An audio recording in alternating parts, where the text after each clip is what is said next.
right. We are live working.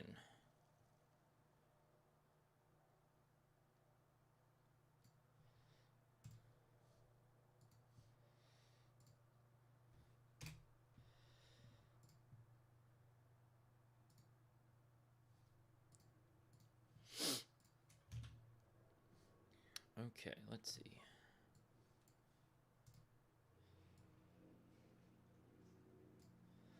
Putting that there.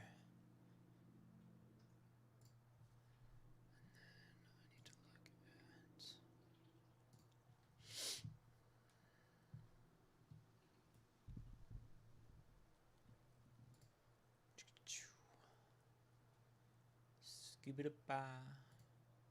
Boo-doo-ba. There, pop out. Okay. Oh, hey, cat. We are live and rocking and rolling. Don't bite my hand. Rude. That's very rude.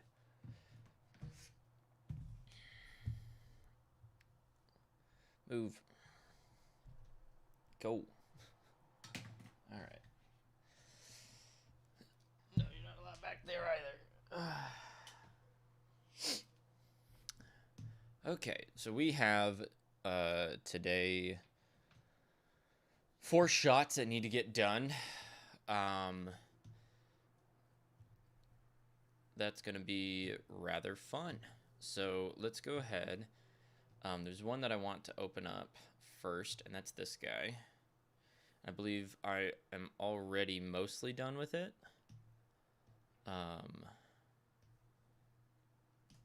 If not all done with it, it shouldn't have. Okay, no, it should not have been ready to render, which it isn't.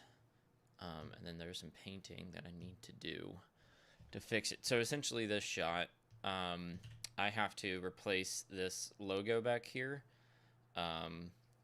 All this stuff because we don't have permission to use it. So let's see, first frame, because this is before the light turns on. I'm just doing a whole bunch of different paint overs to clear it all, which is simple. And then tracked it back on, and then it transitions over here to the new version when the light comes on. And it's this one that I need to paint this back out, which is over here. So I need to look back at how this was done. Okay, none of these paintings are working. I don't know why.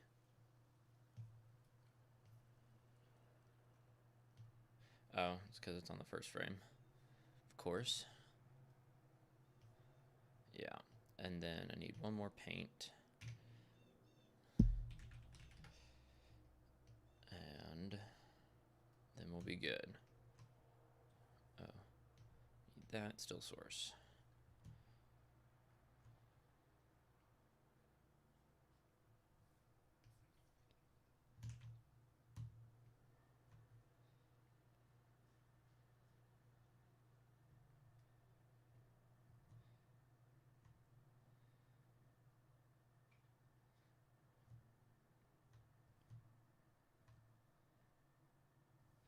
Okay, that should work fine now. Let me stretch that, and we're good to go.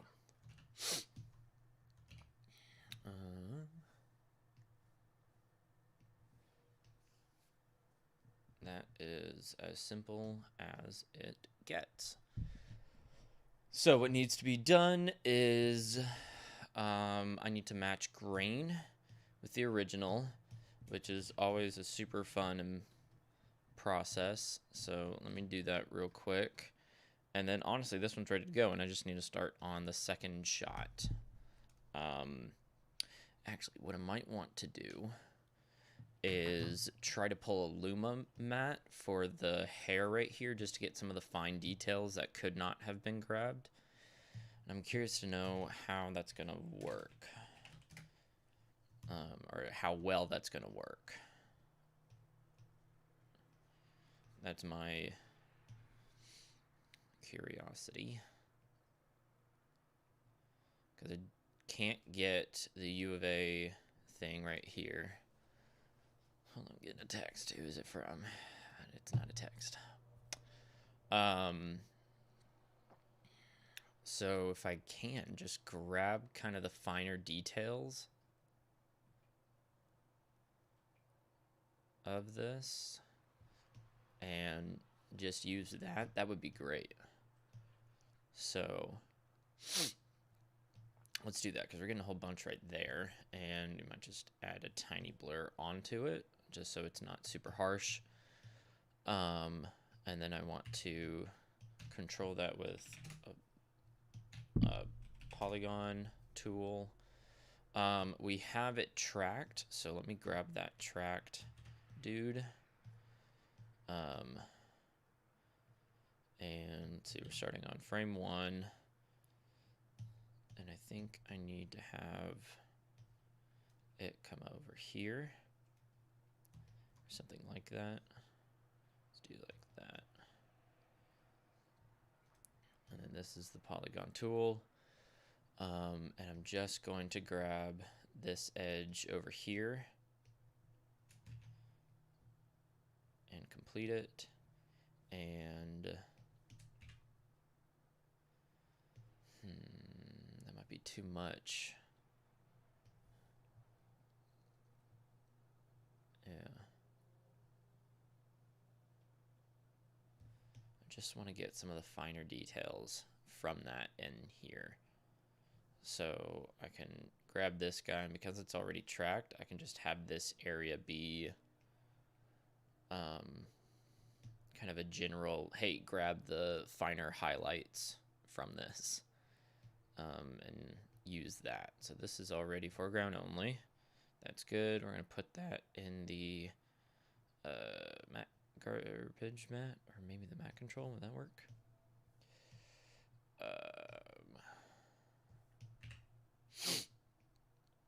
Sometimes I forget how this does stuff, but oh well. Just do that. Invert. There we go. So now we have that, and that should work just fine. And then we can combine this with this guy over here. So let me do that. And that actually might be where we do that copy and copy thing.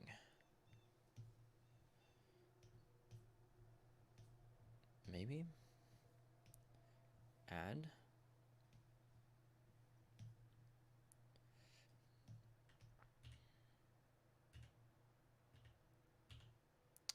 Not seeing much done. What if I erode this guy? Yeah, we're not seeing it.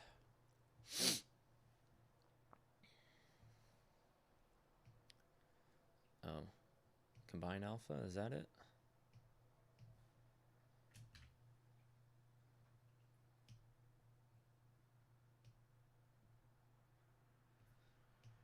That's already the alpha. So there we go. Okay. Cool. That actually works. Sweet. And then we get all the little finer details. Oh, yeah. Oh, yeah, that works. Great. Cool.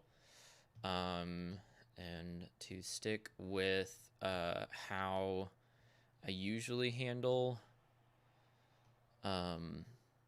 mats and stuff, I'm going to just reorganize these guys right here. Because gotta stay organized when you're doing anything ever. Yeah. That's good. Good advice right there. Stay organized. Okay, those are all mats, which is great. And now we can combine it up here. and not look at that. Oh yeah, look at all that detail that's brought back. Whoa. There's so much. I don't care, I'll take it. Whatever. Alright, now we just gotta match the grain. So I need to grab the, that's a different project. I need to grab, what was this, day 3. This is scene 1, footage 65. So this is standard practice for matching grain. And what I do, I did not realize that was a Texas tattoo that guy had. His name is Max. He's a nice guy. This I'm setting to difference right there. And then we can shuffle this guy over until everything lines up.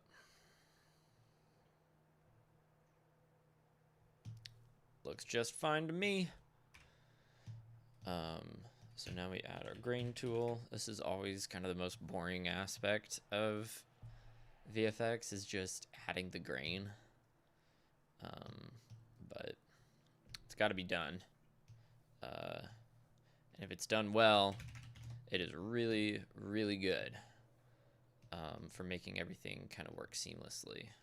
So match your grain levels. That is very important.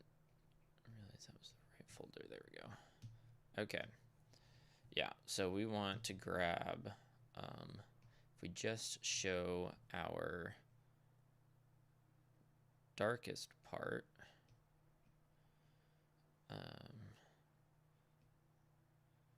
which is like down here. So I'll use that as kind of our base and then adjust the curve as it goes. Just grab this guy down here so I can easily swipe over. Okay. Standard procedure. We check the intensity. Need to remove that. No smooth resize. I hate that that's set by default, and I don't know how to unset that by default. I have no idea. If anyone knows, let me know. But that is the most annoying thing about Fusion. I would love to set my default values for my viewer and then just have it set. I can do it with other nodes, like let's take this green node for example. I always set the red, green, and blue difference to 1 by default, so it's not just black and white. Okay, well, let's save that as the default. I just have to right click on the node, settings, save default. And every time I add a new node, it does that by default, and that's really useful. Especially if, like, actually, I've done that with the Fusion LUT, right? Like,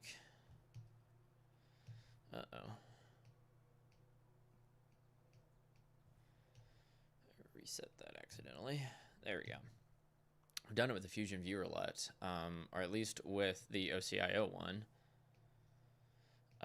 where I can set it to my OCIO config file. That's useful. So, in case you need that. But I can't seem to get any of the other settings up here to stick. Like I can't get my checker underlay to not be there, or my smooth resize to just not be there at all. I wish, but I have not accomplished that yet.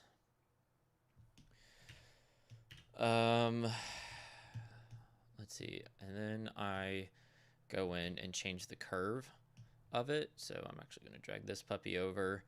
I'm going to turn off the gain. So we have it matching in the shadows here, but we need it to change how it's applied across the luminance values of the image. So that's what the spread is for.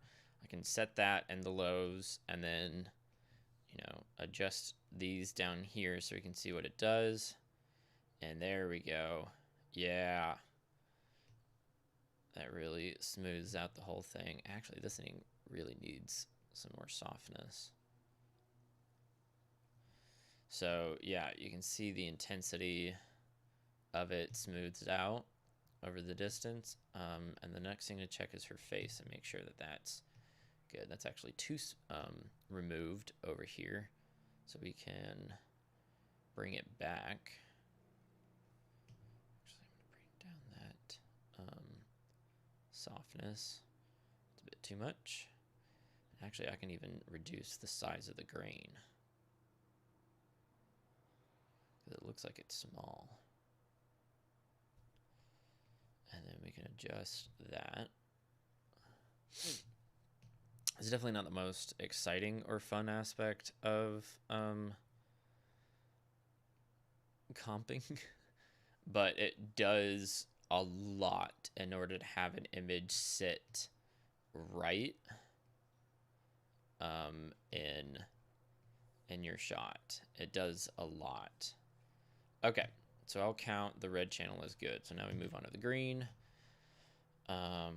Checking the green shadow. It looks like it's a bit too intense. I can dial that down. That actually looks pretty good. And then we go into the green channel and do the same thing. So we check, I'm going to check her face first this time. What's up, Vincent?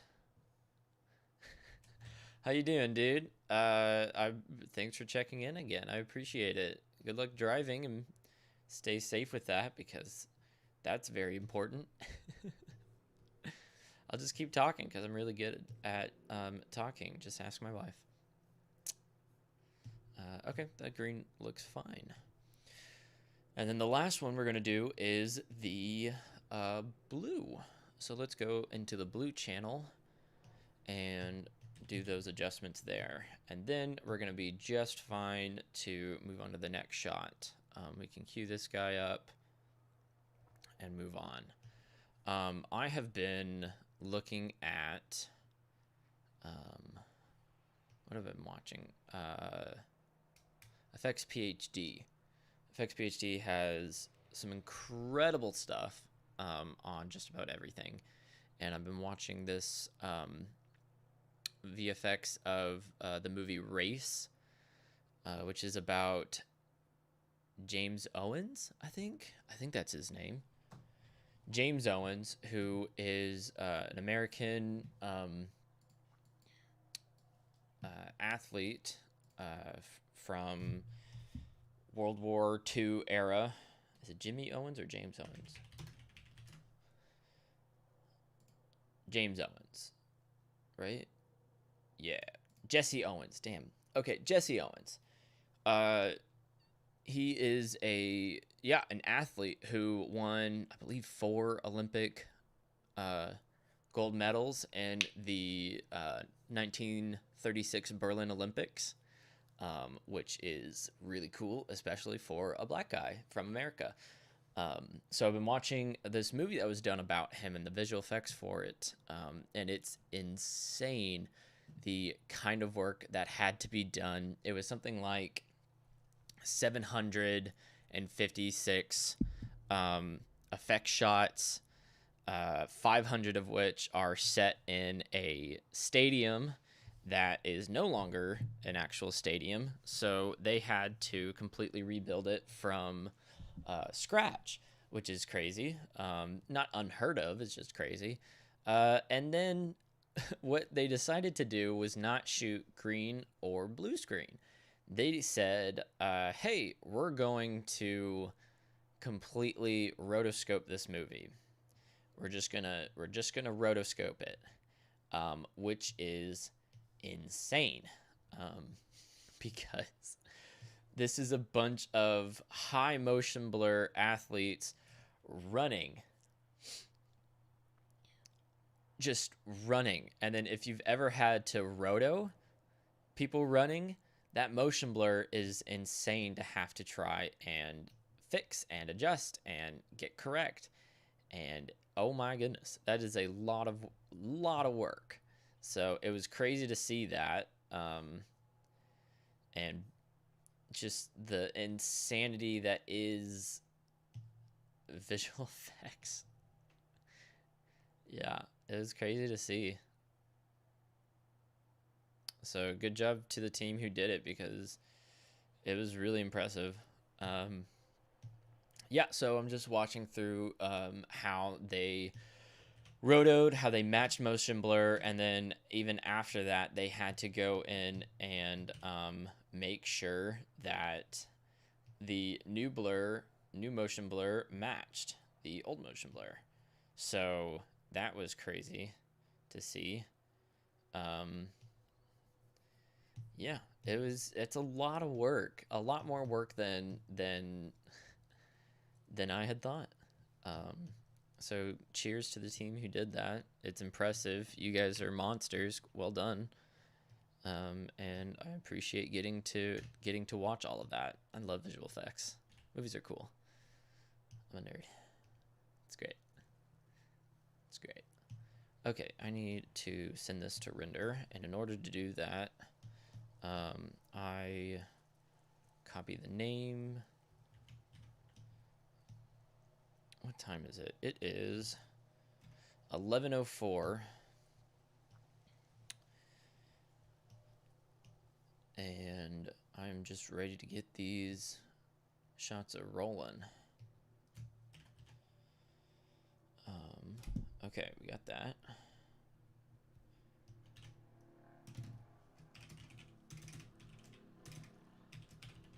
Comp V1, EXRs, because they're the best. Oh, Vincent, I have been watching. There's a lot of drama happening with Maxon Cinema 4D users and Blender users, with the announcement of the new look of Cinema 4D, and I find it really funny, just because it's pretty funny. So yeah, I don't know if you have anything to say about that. I'm sure you do, as a Cinema 4D user. I'm wondering, what do you think about the new look, or even if you think it's much of a new look? Because I don't know. Yeah, I'm very curious to know your thoughts on it. Okay, this shot, we have the roto, we have the shot, and we have the clean plate. And what's great is that I can actually grab all of this clean plate stuff that I did for that shot and paste it over here. So now, look, we have super clean plate done. Yay!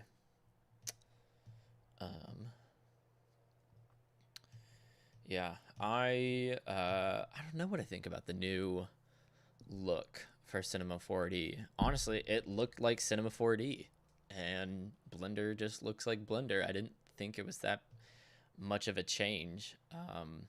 But I saw on Twitter today that there was like a huge, maybe it's not huge. Maybe I'm blowing it out of proportions. I probably am, but oh well. I saw, what was his name? Here, okay, let me pull up my Twitter. I'm gonna look it up, because I never go on Twitter, but I saw this guy on Twitter that I follow, because he is a Blender guy. What's his name? Typing when I'm waiting for the red light, no worries. You never saw those memes. Blender. Yeah. Okay, you saw it too. Yeah. Yeah, it's crazy how much people are going back and forth on it. It's because the new is a way to replicate Blender. As a cinema user, I found it a waste of time, because there was a lot more that they could have done to make Cinema 4D. Oh, absolutely. Look, UI is UI, right? The whole draw of Cinema 4D compared to any other program was its UI and its learning curve. It was super simple and easy to get up and learning into 3D, right? That was the whole draw that I heard. I don't know if anyone else was like that, but I heard that with Cinema 4D, and I got into Cinema 4D. I learned 3D in Cinema 4D. It was great. I learned after that Blender 2.79. That was a garbage mess of a UI. I hated it. But I still learned in that. So, you know, a UI update, as far as I can tell with my experience, that is very much on par of Cinema 4D, because so much of the love of Cinema 4D is in its simplicity of its UI, right? Blender 2.8, huge change in its UI to where, yeah, I'd say it probably got closer to a standard looking software, DCP, which is great. Love it. It looks better now. It's easier. Let's look at it. It's easier to use. It's simpler, and it's fantastic. So if and there was a lot of love for Blender's new UI, right? And it's really great to use. And I think because Blender is such community driven, that's something that Maxon doesn't have. They don't have the maneuverability and simplicity of its structure like Blender. So when, you know, you see something like this where you have, you know, all of everything you need in the viewport and close to the viewport, and stuff like that, they want to replicate that. There's nothing wrong with replicating it, right? You know, it's kind of a great job, Blender, for creating such an amazing UI. And then Maxon's like, okay, great job. We're going to take notes of this that is really good. Like having these panels right here go vertically along the viewport, and we're going to take that, and it's great. And then the simplistic, the flat color, you know, this flat color scheme that they have going on. It's awesome. People love it. They love it for a reason. So, you know, Blender did the whole, hey, what does our community want? Let's evolve it over the, you know, next year and make it, or next couple of years, and make it perfect and look good and really customizable. And Maxon's like, oh, that's great. Let's do that. Our customers really love our UI. So let's get up to date on that. So let's see. Before Blender 2.8, Blender was kind of a nightmare to me. Yes, it was very much a nightmare to me too. I hated learning it. I had a friend who did it, and he tried to teach me a little bit in Blender, and I just couldn't do it. It made no sense to me. Got into Cinema 4D, made a lot more sense. Blender needed the UI update because it was initially made by developers and not designers. Cinema didn't need it. It was perfectly fine. I mean, they changed the UI again just after S24 version. Yeah. Maxon, let's just see. Cinema, I can spell 4D. Let's see, they have the new UI on their website. Can I see it? Do I just have to watch this? I don't want to hear you, guy. I'm sorry. Yes, okay. So, this looks... This looks like Cinema 4D. It does not look all that much like Blender. I mean, sure, you got the flat-looking icons, but that's what everyone's doing, flat icons. It's not just Blender. Maxon, they've had this for forever. This, I believe, is new because it used to just be up here. So it's fine that it's right there. There's nothing wrong with that. This has always been a thing. I don't know. It just... To me, it looked like back when Blender did the big 2.8 update, it was borrowing from Cinema 4D. So now they're just going back and forth, and that's awesome. I like it. Look, you know, if you're going to spend money on a program, sure, have it be Cinema 4D. Great program, great dynamic stuff, supported by a lot of companies. It's awesome. Cinema 4D is great. If you don't want to spend money, Blender's awesome. And you know, if they can start to look more like each other, I love it. Because like I said, I started on Cinema 4D and then I moved to Blender because I was tired of paying for stuff. So I'm all in for things being more together. Redshift still needs to be stabilized better. Yeah, Redshift, absolutely. Yes. It feels like, and this is going to sound like an insult, and it kind of is an insult, Maxon is turning into Adobe. where it is all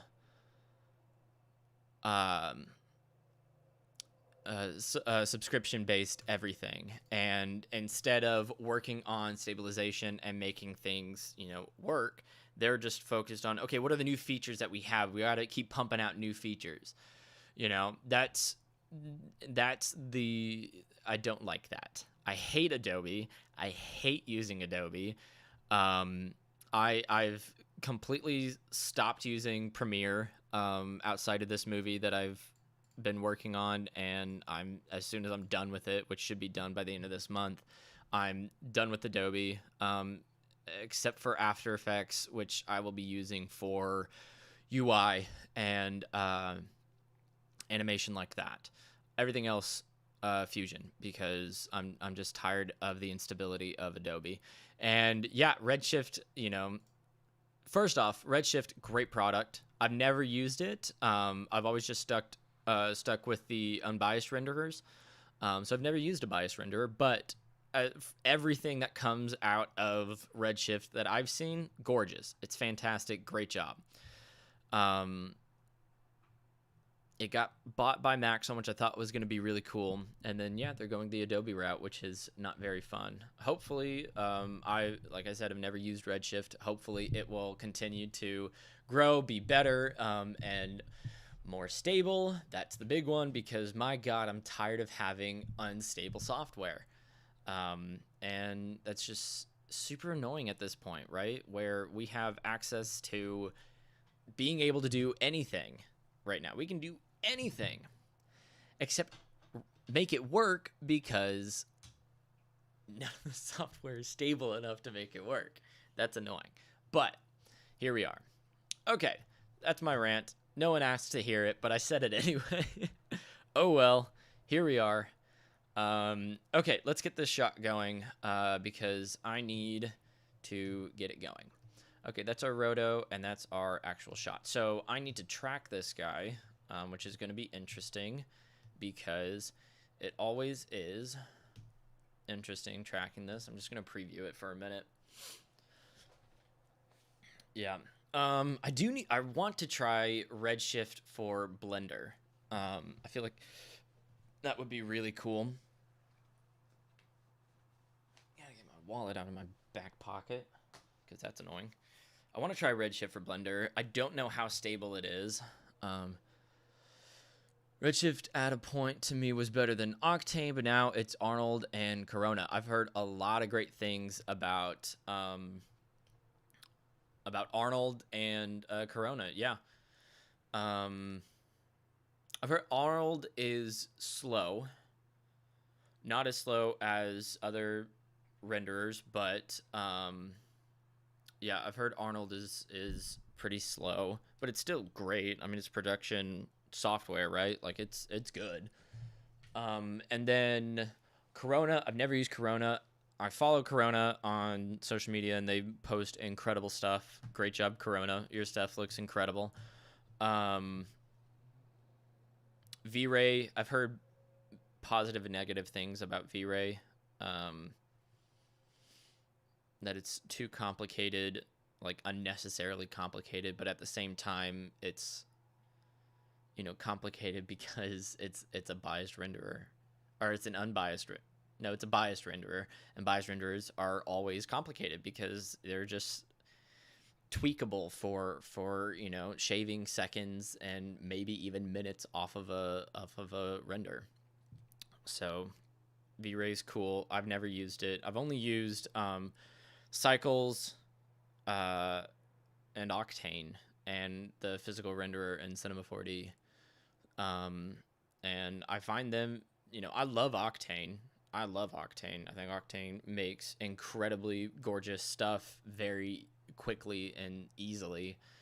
And I like those words, quickly and easily. So I love Octane. Yes, it's very unstable. But so are all GPU renderers, right? Like, there's no GPU renderer that is not stable. Personally, Octane in Cinema 4D is my favorite. A lot of crashes at times and slow, but the quality always seems worth it in the end. Yeah, I'm with you, Almond.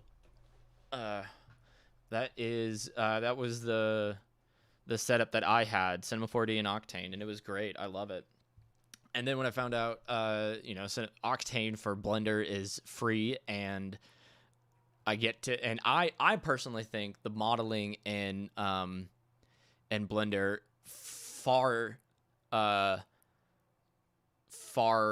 better than Cinema 4D. I think Blender's modeling is incredible. And if it's not incredible at the base, there are hundreds of free and paid add-ons that will be worth it to get. That are incredible. Like, do I have Blender open still? No. Let me open up this one. This one always got me in Blender, and then it was, oh geez, what's his name? John Dickinson? Yeah, John Dickinson. No, I think it was Toby Pittman, that told me this. It's this W primitives add-on, where, so like in Blender, if you create a plane, you have the initial ability to change the size, the location, and the rotation and stuff like that, and like have that just be that. But then whenever it's done, it's done. Or maybe a better example is, let's say an icosphere, right? Where it's, you can change the subdivisions and stuff like that, change the radius, but let's say, oh wait, I want to undo the subdivisions. You can't do it anymore. It's, you set it in stone. It doesn't change. Like, you can't change all of that like you can in Cinema 4D. That's what these W primitives are for. So here's the sphere, and then we can shade it to flat. Yeah, I also watch their modeling live streams. They're awesome. But the sphere, we can change stuff. So let's say, oh no, geez, I messed it up. Where is? I gotta find it.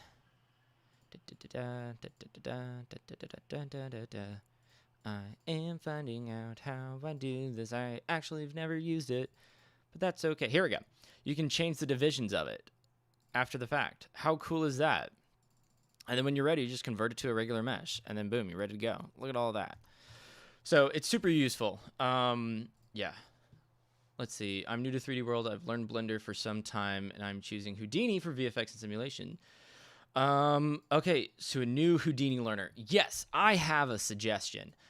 If you don't mind paying a little bit, which, obviously paid learning is going to be better than free learning. That's just how it works. There is this amazing company called VFX PhD that has probably the highest quality tutorials for anything, or courses. They are incredible. So for Houdini, you can go to VFX PhD. You can go sort through their courses in Houdini, and boom, you have all of this stuff. Rendering foundations for Houdini and Karma. Realistic destruction workflows. Houdini foundation or fundamentals collections. They have 1, 2, and 3. 3 is on flip and wave simulations. 2 is on dynamics. 1 is on just basics. Impact-based particle setups in Houdini. Impact-based dust volumetrics in Houdini. You get Houdini effects, particle fundamentals, and fuzzy logic. Intro to Vex and Python. Advanced Vex and Python. I mean, there are some incredible courses in here that are beyond worth their price. And I believe the price is, you'd want to do the premium membership because that lets you download the courses, and it lets you download the course files. And that's very much worth it. So it's $99 a month. You buy the membership, you download all the courses, and you're good, right? That I highly, highly recommend VFX PhD. I think they make incredible stuff, and it's all by like very impressive industry people. Like, who's this guy? Niall Flynn? He's been doing, let's see, they always have a little senior Houdini effects artist and computer graphics supervisor, over 17 years of experience working in feature films. Incredible. Who else do you have? I was learning this other course in Houdini. Here we go. Geronimo Maggie. 5 years. Works with Animal Logic in Vancouver. Come on, like this stuff is incredible.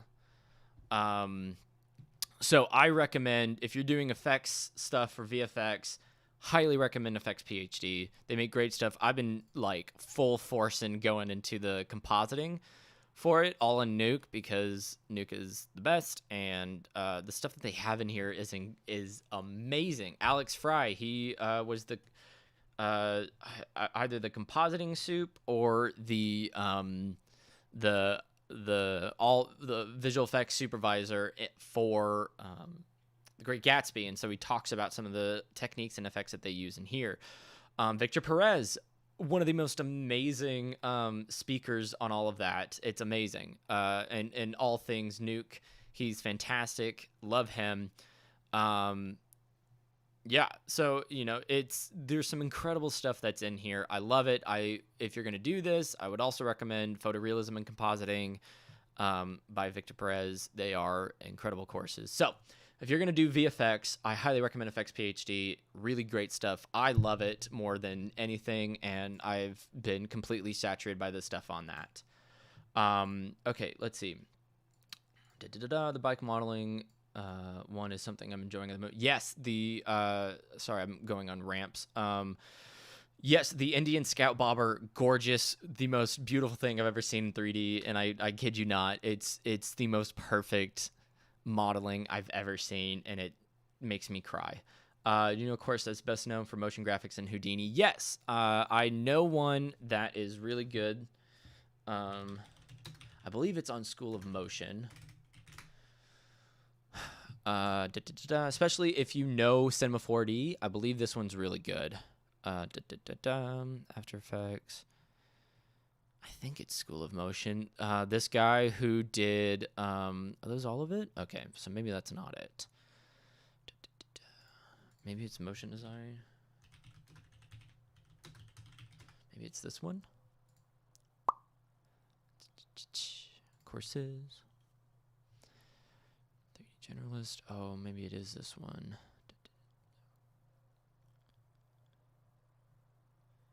No? Okay.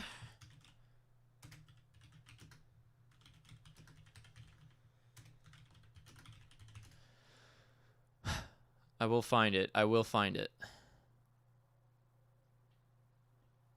It's good. I've seen it. It's not this one. No. Come on. And I know the guy who did it. He's he works for Already Been Chewed, ABC.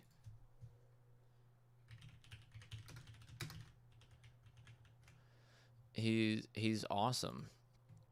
What is his name? I'm trying to remember. I really am. He was. I don't think they do a. Here's our creators. It's him. It's this guy right here. What's your name? I forgot. Crap. Yes, I have one. It's on the tip of my tongue.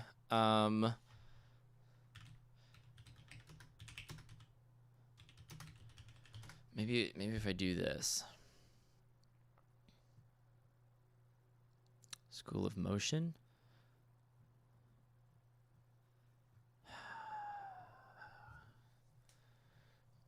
I will find this. I will find this. I'm so sorry. I don't know why I can't find the course. Damn.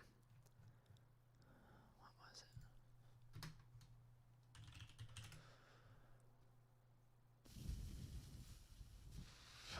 It's not this guy. Welcome back, everybody. Is it this guy?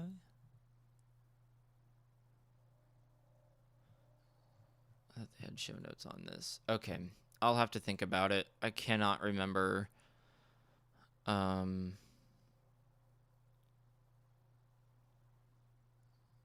can't remember it. I can't remember the guy's name. I know the chorus that I'm thinking of, but I just can't remember.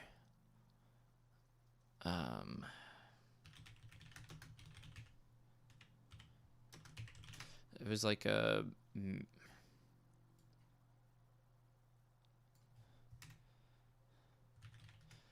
It was some sort of live show that had this guy in it. And it was really cool. And I just can't remember. Okay. Oh, well, do you know the looking to have the ability to mix Cinema and Houdini as my base workflow? Yeah. God, I can't believe I can't remember the name of it. And it makes me upset. And I can't believe it's not on. I swear I thought it was on. I thought it was on that website, but I guess not. 3D. Abstract effects. No, maybe.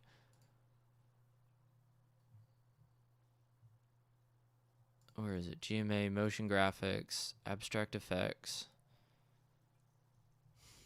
No, that doesn't look right. Crap. What is it?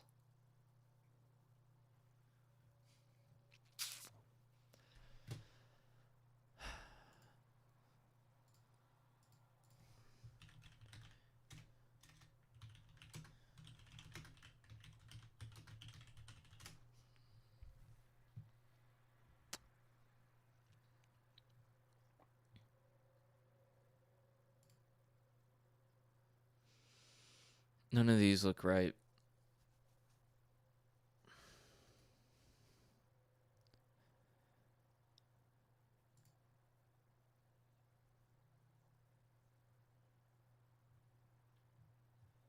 Not Udemy. It's not on Udemy.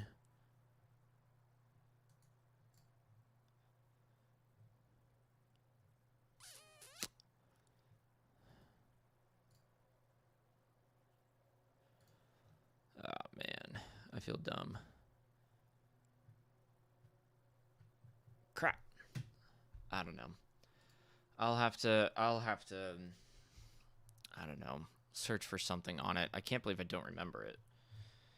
I know the guy. It's the guy from Already Been Chewed. He did it.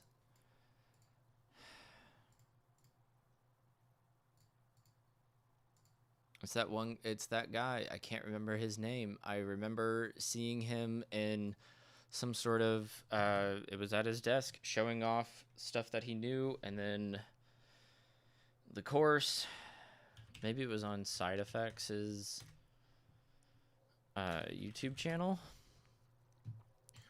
He did a live stream where he talked about it, and it was cool, which is great. And then I just don't remember.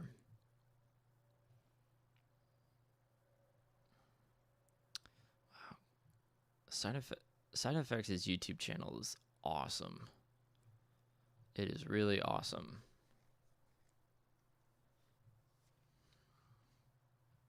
There's some incredible stuff in here. Jesus. Look at all this. Wow. This, oh my God, is this it? This is it. Mark Francher. Yes, it's him. It's him.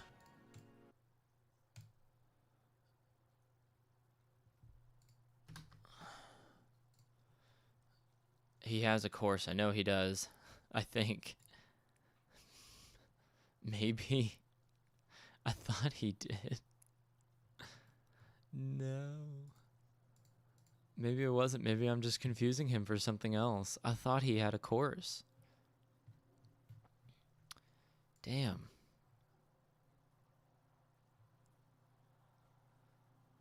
All right, maybe he doesn't.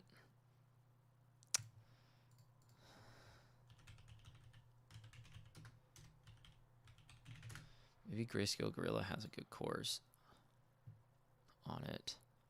Maybe that's what I'm thinking. Maybe I'm thinking Grayscale Gorilla.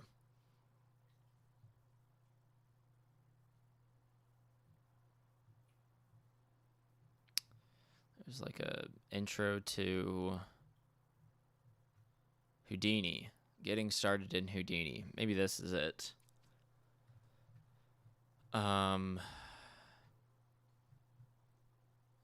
Maybe this is the one. So I'll throw that one in there. I think that's the one I'm thinking of. Maybe. And also check out this YouTube channel, because that episode is really good. Oops. Yeah. Okay. Jeez, that was a struggle. Just watching me for 15 minutes trying to figure out what something was. Okay, we're back to visual effects. I need to do visual effects. Okay, I need to, let's see, how does she move? And is there any way I can track? This is gonna be messy. Not sure how to track this. Not sure. Jeez.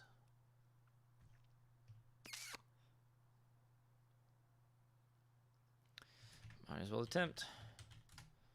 Let's try the tracker. Like the camera, as far as I know, just pans, so I shouldn't have to worry about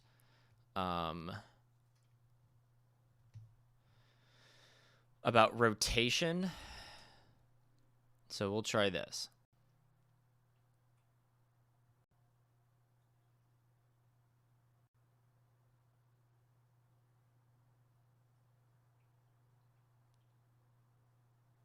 Okay, that looked pretty good. All right, let's see where it stopped tracking. Right here. And then the trick to this one is we can go in and delete these keyframes that we know are bad.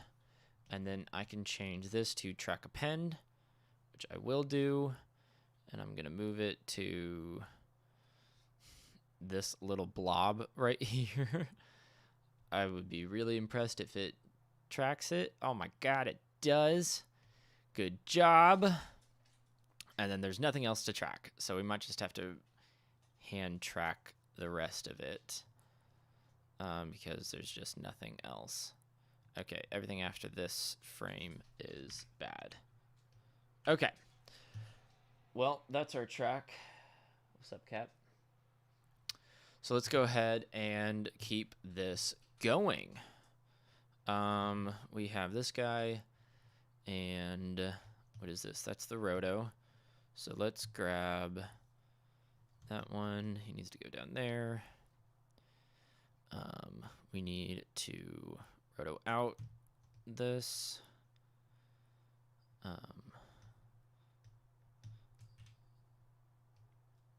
And I can just grab this Polygon Tool. Actually, let's just grab both of these guys because I'm lazy. Lazy. And I don't want to hit one extra button. Okay, that looks good. And yeah, what I might do, and let's go ahead and something that's super cool that I have learned to figure out. How did I do this? No, I just did that. Okay, never mind. I'll explain it to you guys later because I have some more shots that I need to do that will probably feature that technique. So I have that, and I have that. And let's just tracker this boy on. And this needs to be set to match move and foreground only. And we merge it on top. Simple as that.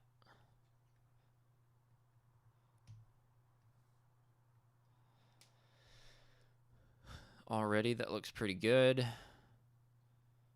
I'll need to match probably the scale a little bit more.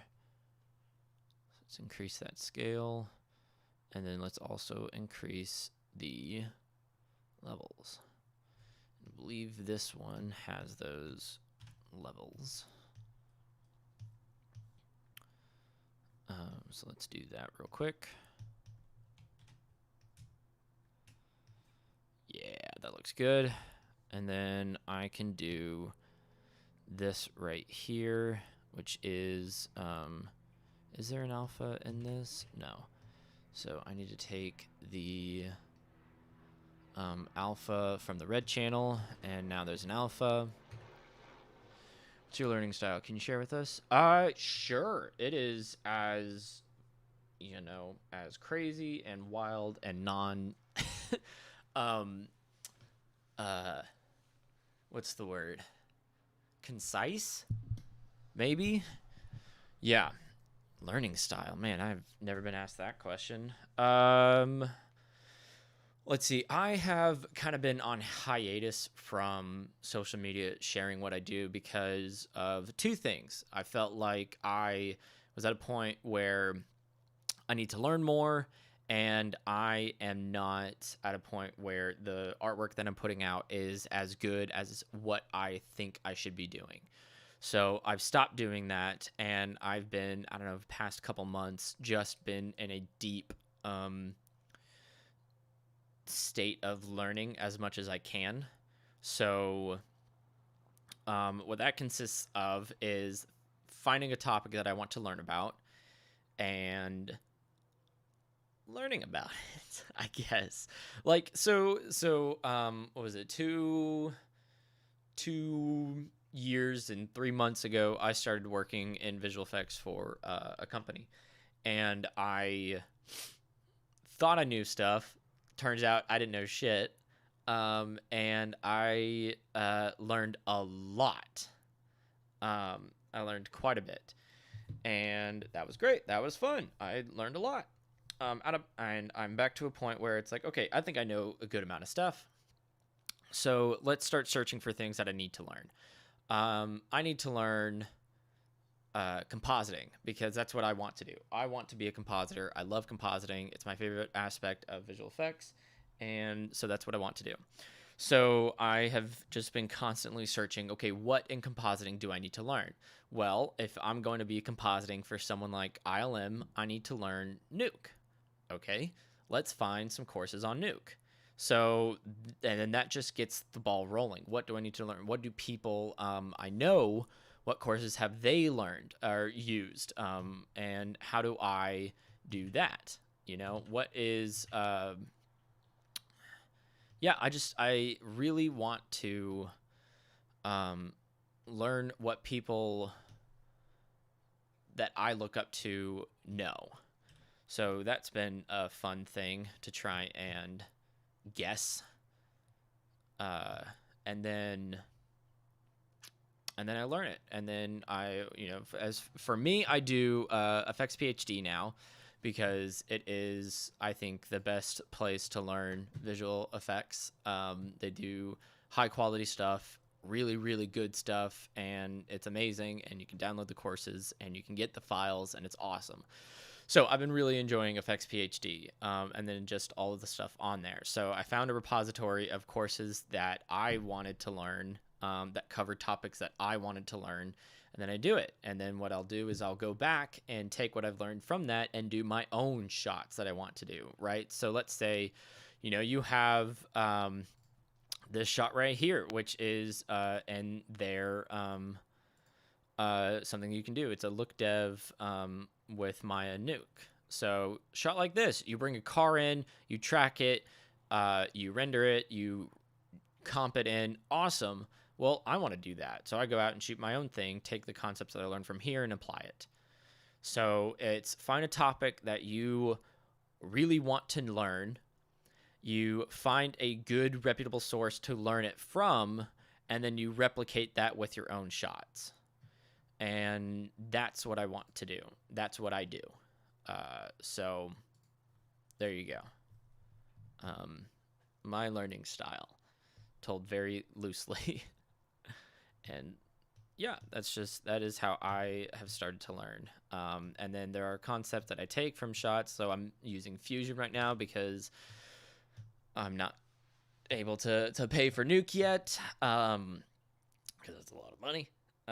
But all the concepts that I learned from Nuke, I can apply in Fusion because it's not that different of a software. Yes, there are different things about it that make Nuke better, sure. But the concepts are the same. Same with After Effects. I use After Effects at work. I don't like it, but the concepts are still the same there. So that's what I do. I learn the concepts. I apply it to what I'm doing, and then I go from there. And it's fun. I like it. It's what I do. Okay. So we need to go into the alpha channel, and I need to pull out the fine hair pieces, something like that, and then I can give it a tiny blur.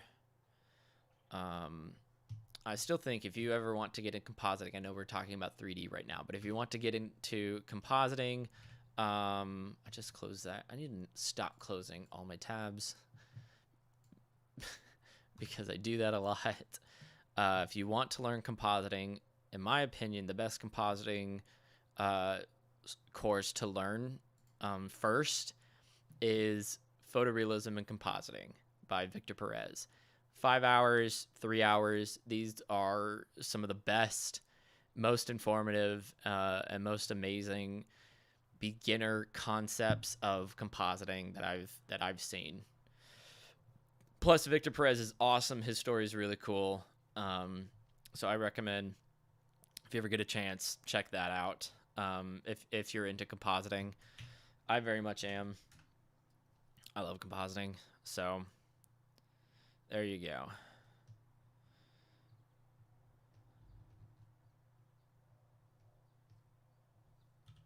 I don't know if I even need that. If I can cut all of that away, let's just do that. And then combine down here. Combine red, add. Yeah, there we go. What I can do is even add a brightness contrast, and I can just affect the alpha of it, and I can gain it up. And, well, I will admit, I thought that would work. Yeah. I guess it just doesn't work here. That's weird. Do I want to clip white? Yes. Because you can't have an alpha of 4. I thought that would work, but I guess not.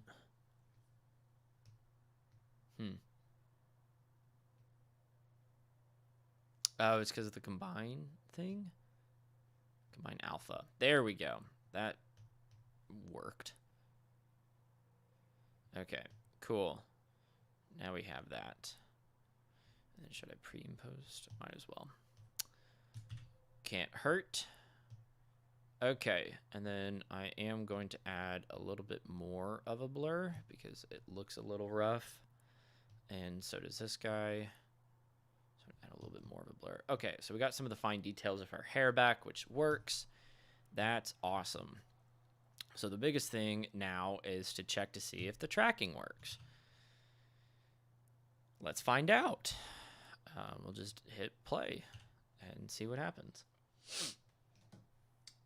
Here, let me go ahead and paste in this website in case anyone is interested in it. I paid for it. Luckily enough, the company I work for has a great. They pay for it, and then I get to use it, which is nice. But yeah, I cannot. If you're doing visual effects, FX PhD is the best place for it. They're not super big on motion graphics. It's all pretty much industry VFX, but they're really good. Okay. Let's see. How does this look? That actually looks pretty good. I'm not gonna lie here. That looks really nice. And then what happens if we... Okay, so that's it right there. And what happens after that? Does it just go away? No. So what I need to do is take this guy and just do this. So many softwares to learn. It's getting tough as I'm a computer science student. Don't have any animation schools here, so I have to maintain a result and learn these. Where are you? Where are you from?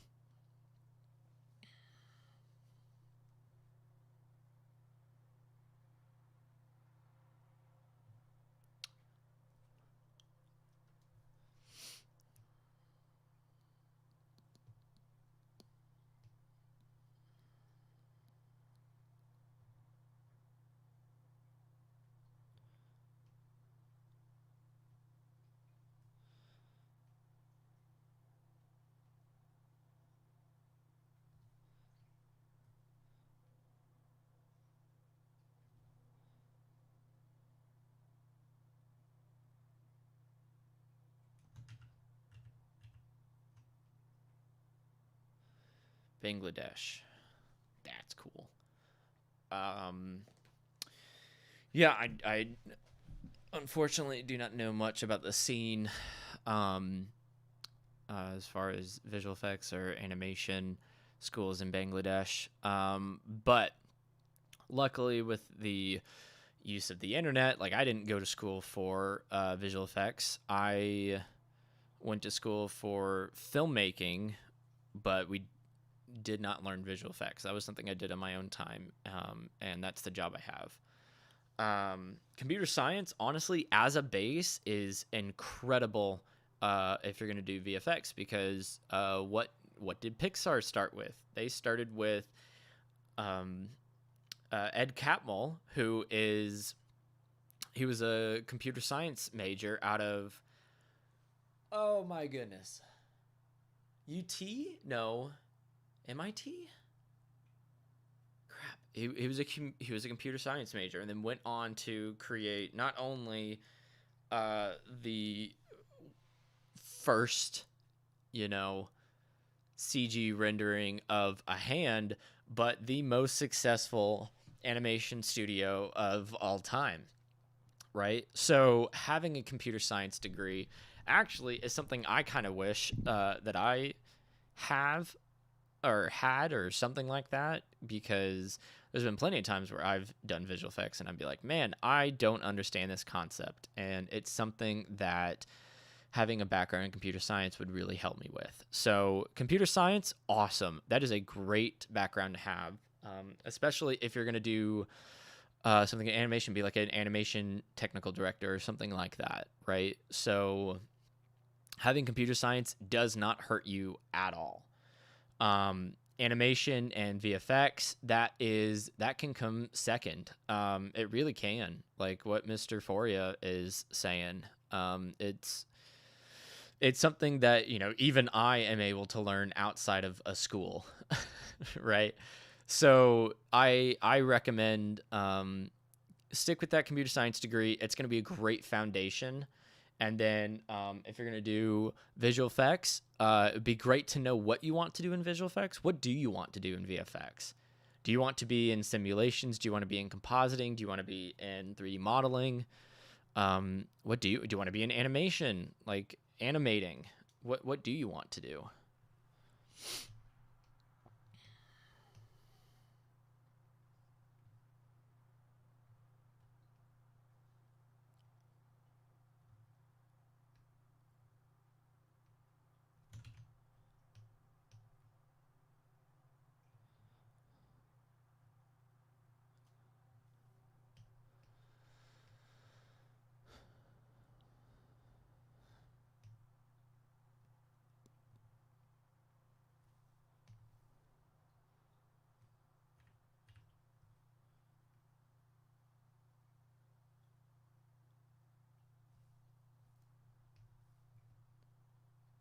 Simulation, awesome.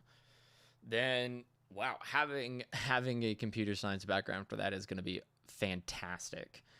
Yeah, there are a couple of great resources for simulation. VFX PhD. I'm going to say it again because I love it so much. Great resource for simulation. And you know, if you have that science background, that's really going to help in the simulation field. That's for sure. So yes, there's a lot of software to learn. Luckily, if you want to be in simulation, you don't have to know a whole lot about compositing. Modeling would be good as kind of a secondary to that. But even then, you can get away with a lot of really rough models and just do simulations. So Pyro, don't need any modeling for that. Destruction, you know, that's another thing, sure, but you know, if you're going to be working in a studio and doing destruction effects, more than likely you're just gonna you're not gonna, what's the word I'm trying to think of? What's the word? You're not going to be modeling. Yes, that's the word. So, you know, yeah.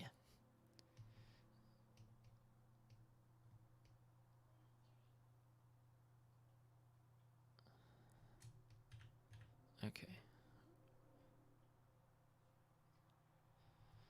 Okay, this one I can change, and it will keep. There we go. I don't know why it wouldn't add those keyframes anyway. But, oh well, I guess.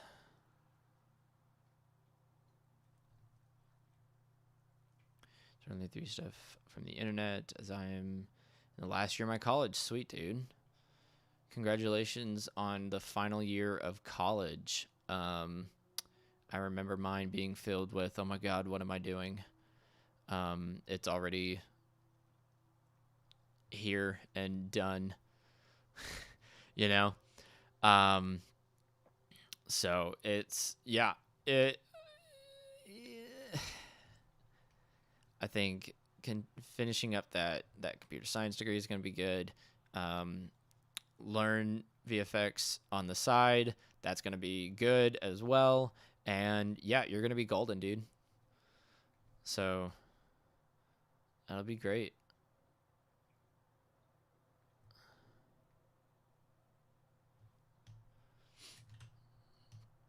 Okay, now that I have that, I can do two things. I need to crop, and I need to add motion blur. Motion blur, and then I always step it up to 4 because that's what I do.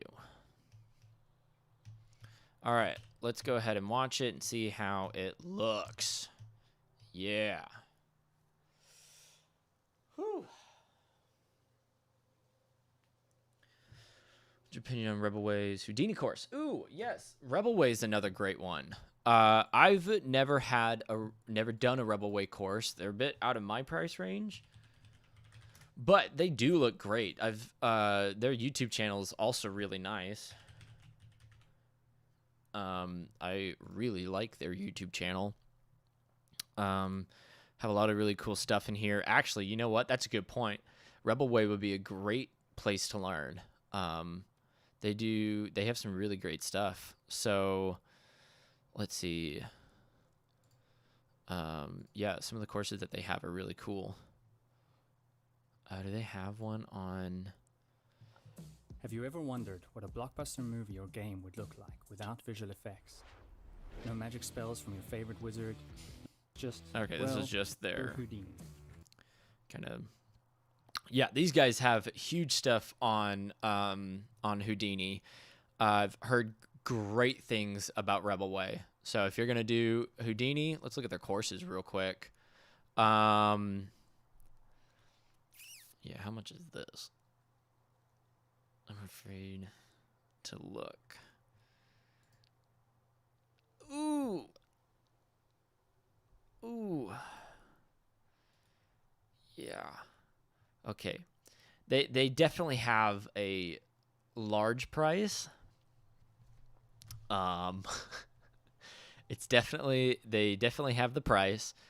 But they also have the quality to back it up, I think. I can't speak from experience, but from what I've heard, they have really good quality.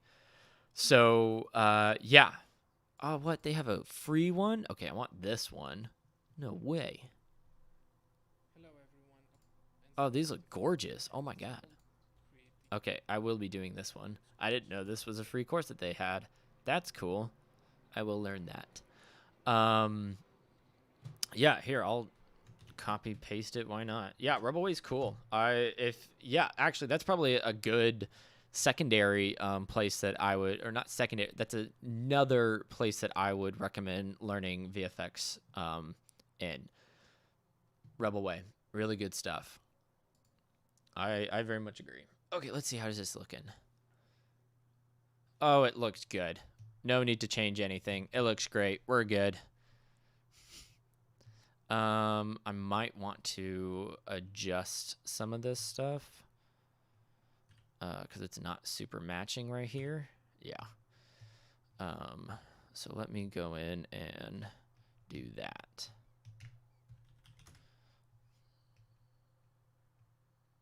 Should I practice or do animation stuff besides learning Houdini, or should I stick with Houdini? So if you're going to be doing simulations, Houdini.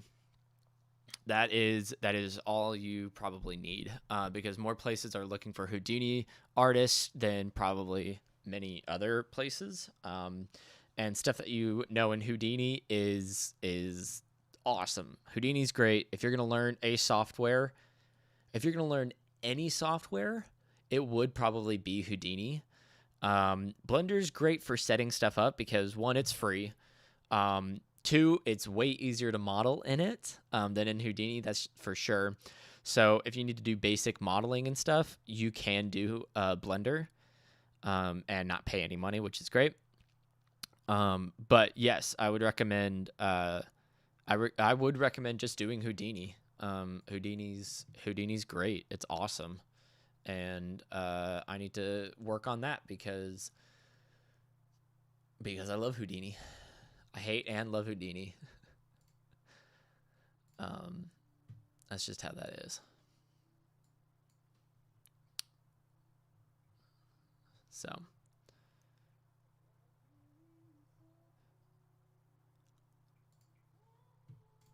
that's my opinion. And the VFX, my world of VFX. Preference between Fusion and Nuke. If you don't care about price, Fusion. Or no, if you don't care about price, Nuke. Nuke is better in everything than Fusion. That is 100% true. If you care about price, Fusion works just as fine most of the time. I like Fusion because of a couple things. Let me pull up Fusion.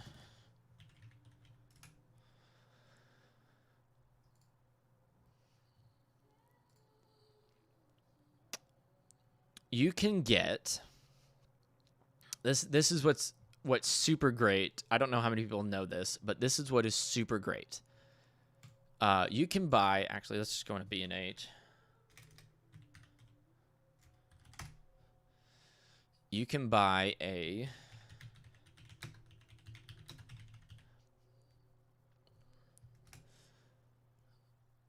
this right here with the dongle.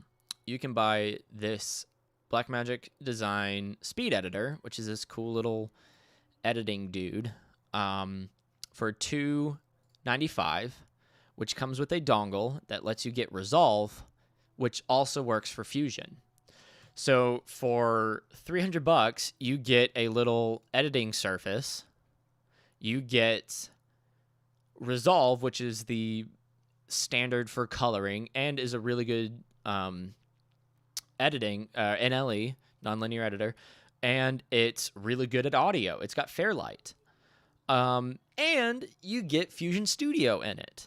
So for $300, you get all of that. So if you care about money, this is what you get. If you don't care about money or can't afford it, you get Nuke, right? I'm learning on the non-commercial one, the non-commercial version of Nuke, which has been fine, right? You get all of Nuke, you just can't use certain nodes, which is fine. I don't need it. Especially since most compositing, if you're going to be at a studio, they don't really do a lot of extra plugins. They'll do denoising and they'll do optical flare stuff, but they don't do many plugins at all. Yeah, so Nuke X is the one to buy if you're going to buy Nuke. And that's $10,000, and I don't have that. So I don't do that. You can do the non-commercial, which is free, which is great to learn on. And then you can do Nuke Indie, which is $500 a month. Which is, sorry, $500 a year. Yeah, $500 a year. These are American dollars. I'm not sure the translation to other currency. Or you can spend $300 flat and get a great editor, colorer, audio, and editing, or and compositing, right? So it's good. I like Fusion. It's simple. It's pretty. It gets the job done. It's not as precise as Nuke is, and I think I'm going to use that word. It's not as precise as Nuke, but it works fine. It really does. I spent 6 months on Blender, and now I'm switching to Houdini. Blender may help me through the journey with Houdini. Yeah, absolutely. Blender is fantastic. I recommend if you're gonna do 3D, I recommend just doing Blender and Houdini, because Blender's free and it does so much already that I don't feel the need to spend for any other software. Like, I don't feel the need to spend for any other DCP. I have no need to. The only exception to that rule is with Houdini, right? It's with Houdini. So, yes, I recommend Blender and I recommend Houdini. If you're going to do simulations, that is, I believe, the best route to go. Price-wise and otherwise. And I might just be a fanboy of Blender because it's so good for being free. I mean, you know, as you can tell, I'm a big fan of saving money where it need to, right? If I don't need to spend money for Cinema 4D or Maya or 3ds Max or what's another one? Moto. I don't need it. I don't need to.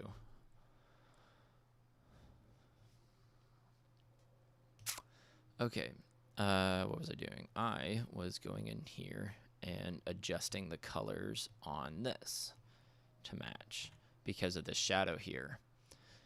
So let's go ahead and gain it down. Oh, yeah, that looks great already. Hell yeah. Oh, my God, that's so good. Look at that. Let's go. That's perfect. And what is... This is set to... shutter angle 180, yes. Okay. So...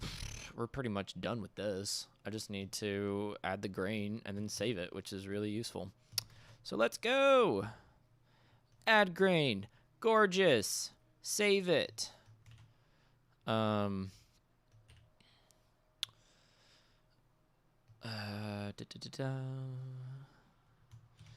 this is actually, because it's the same shot, just slightly different. This is dumb. I really named this all these shots really dumb things, and I feel bad about it. But I just don't have time to do anything else. That's my issue. I already have it set to that. That's good. Okay. So, might as well preview it for a second. Bring on the questions. I'm having a good time. Thank you guys so much for talking and chatting. I really appreciate it. I'm enjoying this a lot.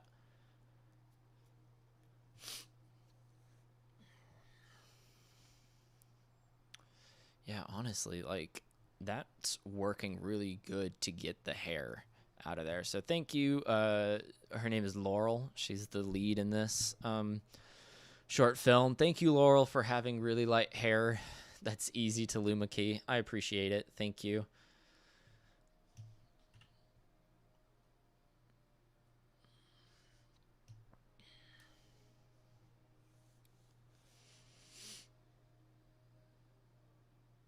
Just previewing for a minute, and then we'll go to, I have two more shots. One has potentially difficult tracking. The other has potentially not difficult tracking. We'll just have to see how it goes.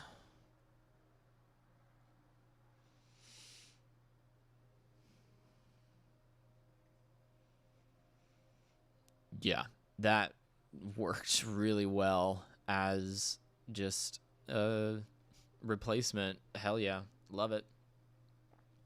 Go team. Oh, you're not gonna let me preview in real time? Of course not. Why would you? Okay, we'll count it. That's good. New shot. I gotta reference what is up here. That's in comp. Is Unreal Engine used in the film industry? Not yet. Kind of. So that's an interesting question. That's a very good question. It's used somewhat right now, and especially by ILM. They're doing a lot of testing for it, which is cool. But you won't see, you won't see Scanline, you won't see Framestore, you won't see Animal Logic picking up Unreal Engine yet. And that's because, even as all of these demos that we get from Epic look incredible and are amazing, there is still a lot of compositing that has to be done on the side. And what's great about, ray traced or path traced compositing, even though it takes forever, you still get all of the juicy data that comes out of it. And by that I mean you get really solid render passes out of it. You get the lighting, all of the different aspects of lighting, direct, indirect. You get the color passes, you get world position, you get depth, you get all of this stuff at once. And as far as I know, it could be different. I'm not 100% sure. As far as I know, Unreal Engine does not support that yet. It could with Unreal 5. Unreal 5, as far as I know, does not have all of that, all of the information passes. It doesn't have that yet, as far as I know. Once it does, then it's going to be very compelling. It's going to be very compelling to use, at least for some projects. Mandalorian uses it. Yes, ILM has been testing it quite a bit. Thank you, Jon Favreau, for being an incredible person that pushes technology forward. I appreciate you. You're a wonderful man. And ILM is definitely the company to do it, right? They would be the ones to absolutely set that and get it going. Unfortunately, it's not at that place yet as far to see widespread adoption, as far as I know. So, and I don't know much, right? I'm just here, but as far as I know, it's not there just yet. There's a great podcast. Let's go to that. There's a great podcast from Hugo's Desk that does really good stuff. Does he have it on here? Adding that workflow into Unreal Engine 5. Awesome. Well, then that definitely makes it a lot more compelling. That would be great. Now, granted, there's still, there's still stuff that can't be handled by Unreal yet. As far as I know, and I don't know, actually, I don't want to say this because I don't know if it's true or not. So I won't. There we go. There's one about Unreal 5. Here we go. He has a section in here about Army of the Dead, Resident Evil, Unreal 5. Okay, I wonder if this will let me share from this spot. Okay, there we go. So I don't know, like I said, if how far along they are with it. I have no idea. So we'll just have to wait and see. We'll have to wait and see. Let me open up Resolve right now and figure out. I have 3 shots in scene 10 that need to get done. So let's see what they are. I did that one. That one's done. Let's see. Scene 20. I need this one done, which is going to be basically all hand tracking, which is not going to be fun. And then this one I did already. And then there is this one. And is this one tracking? Yes. So I will do this one first. This one is shot 24. So let's do that. And I think we have footage for that already. We don't. We do not. Okay. Okay, so let's just do it then. If we need it, we got to do it. Student short film on it is great for personal CGI. Yes, and that's the one. Oh my God, who was it? And I apologize because I will pronounce your name wrong. Sava Zivkovic on Vimeo. Oh my God, have you seen this one? Irradiation. Oh, I can't remember if it's that or something else. Sava Zivkovic. This guy always is like incredible with what he does. Like, holy shit, this guy's awesome. He's super cool. Irradiation, yes. Irradiation. Please watch that one. That one's done. This very much shows off the power of Unreal 4. This isn't even 5. This is 4. So he doesn't have the what is it called? Nanite? Yeah, he doesn't have Nanite or Lumen. I think those are the 2 new big stuff that's in Unreal 5. He doesn't have any of those, and it's crazy. Yeah, you saw it, so you know how awesome it is. Oh my God, he's super cool. Also, all of his stuff is really great. He's an incredible filmmaker. And yeah, congrats on him for making a really cool short. And that's awesome.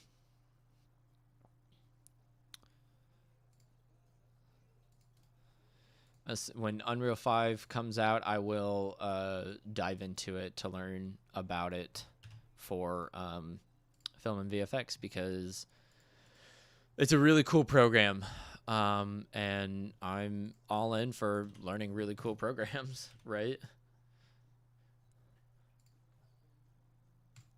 Okay, need to render.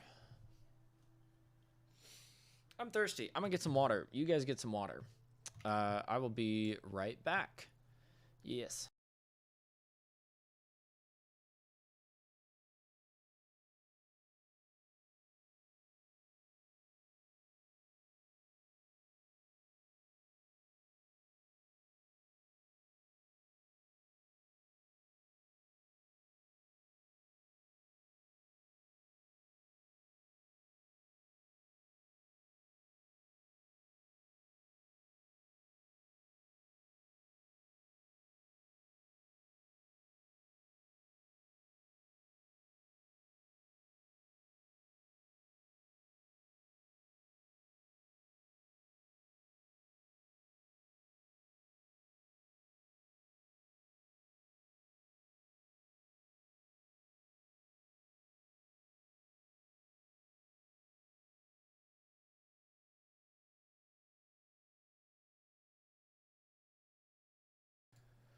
Okay, I'm back. It's not. There we go. Okay. Okay, that completed. Great stuff. Let's go and turn that off because that always takes forever. Why is there no footage in there? I thought I had it.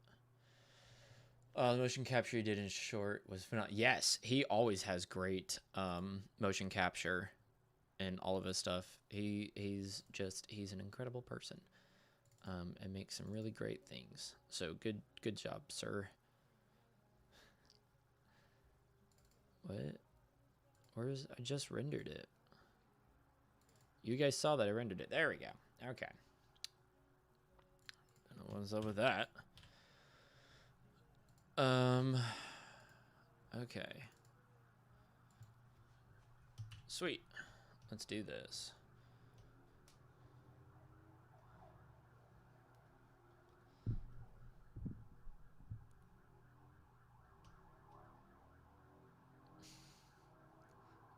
Police stuff going around. It's weird.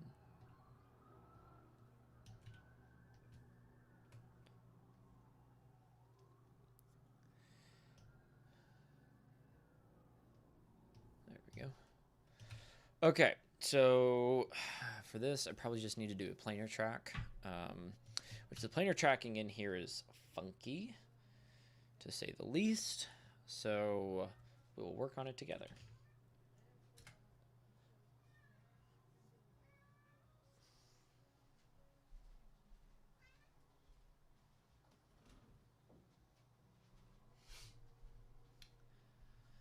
It's my wife's cat.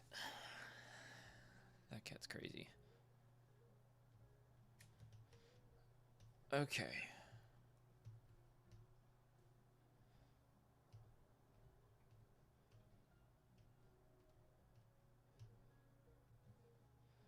All right. Track. Nope. Should I just watch this first? Maybe I should just do that.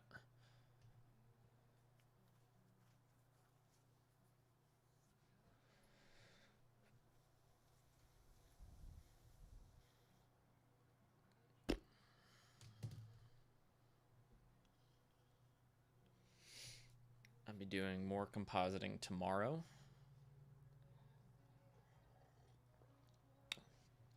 That one should go a lot faster. This one isn't going to go too fast. I'm curious, is Mocha a great alternative for tracking and fusion? For tracking? Absolutely. Mocha kicks major butt. Mocha's awesome. I'm in the end. I don't have a lot of freelance jobs. So far they're fun. This one's a freelance job, right? Obviously. And this one's fun because I guess I get to work more directly with people. And that's really nice. But I also like kind of the high profile stuff that I get to do. That one's also really fun.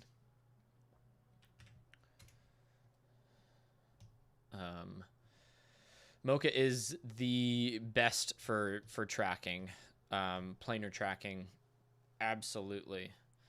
I love Mocha. That's the one other great thing. The one thing about After Effects that is fantastic is Mocha, and just having it built in. That's really nice. So yes, I would absolutely prefer that to anything else. Well, welcome, Vincent. Welcome back. I hope driving was good and safe. It's good to have you back, dude. There's been a lot of chat, a lot of chatter in chat today, which has been really fun. I'm really enjoying it. We have perspective.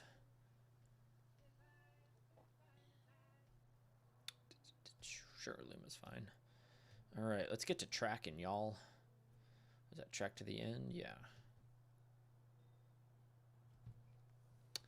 Watch, it's going to break this whole thing. I guarantee it.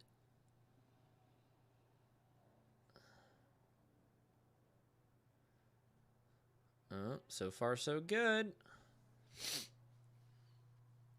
I think it very much depends on the freelance thing, because there's another freelance job that I have where communication with the client is very, very limited, and that makes it rough, because I like having communication with what is being done and what needs to be done. So that's just something. Communication is good.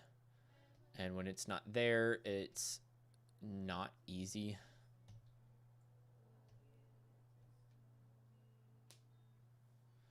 Let's see. Can I corner pin? We're going to be learning a lot about the corner pinning techniques in Fusion today. That's what we are learning about.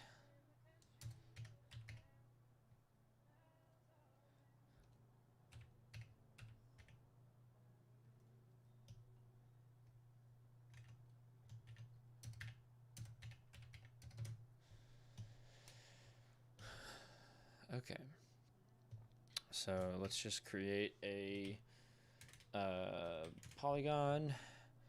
We're going to fill this puppy out and see if it does what I want it to do. There's some glitch techniques that is going to be done. It's an occlusion mask. That's an effect mask. We're going to do this.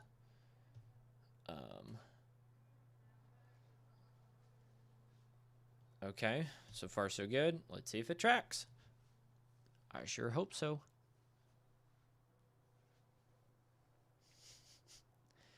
It is very slow, but it looks like it's tracking, so that's good.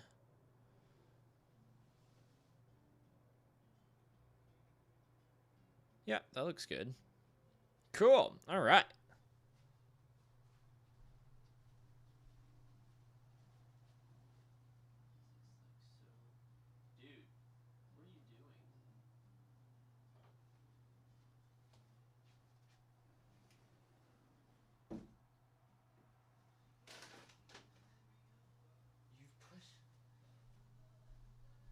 Dang cat. So the thing about Cinema 4D R25 personally, and for the changes, for example, some quality of life changes made, reposition, regroup the MoGraph tools, so to where it's less mouse traveling. Yeah, that's great. Less mouse travel is awesome. We need to keep to that. That's something that's really cool about Blender. Its use of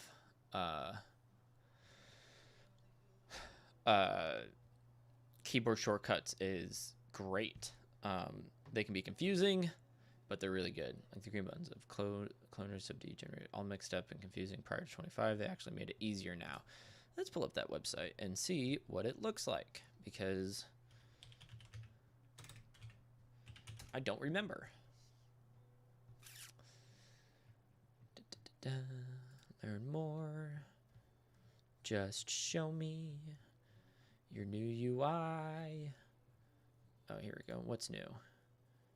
Few new features. Can I just get, I just want to see the UI. I just want to see it. Updated icons, great. Dynamic palettes and updates. Yeah, that's good. Intuitive number fields, that's useful. I do like that. That's something that Fusion has that is really cool. I can go in here and just grab these numbers and slide it, and that's fantastic. I don't believe you have that in Nuke. I wish you did, because that's super useful. I like it a lot. I need to go through here and find a glitch.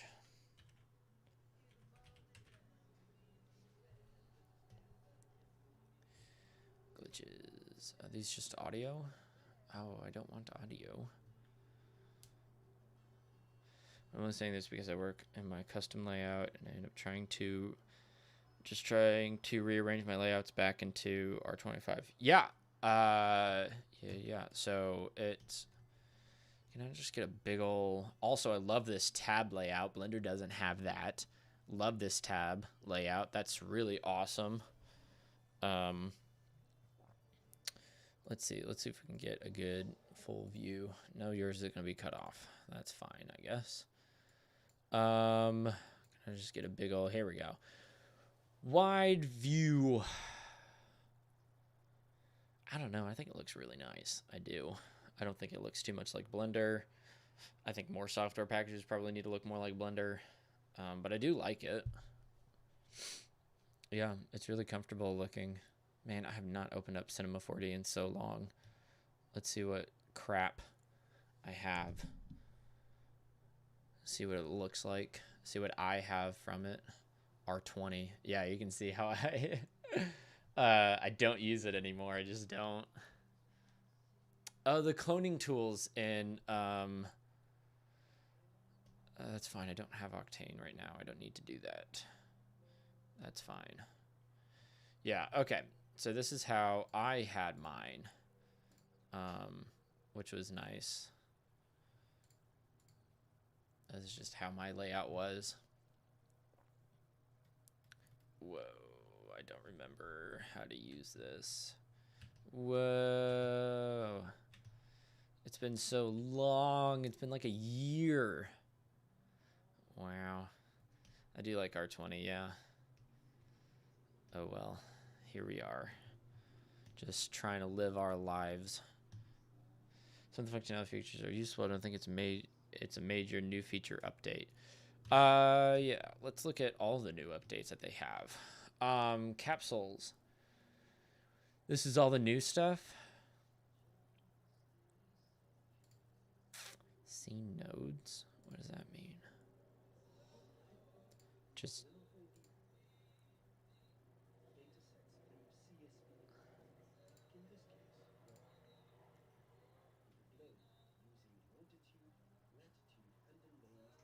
fancy.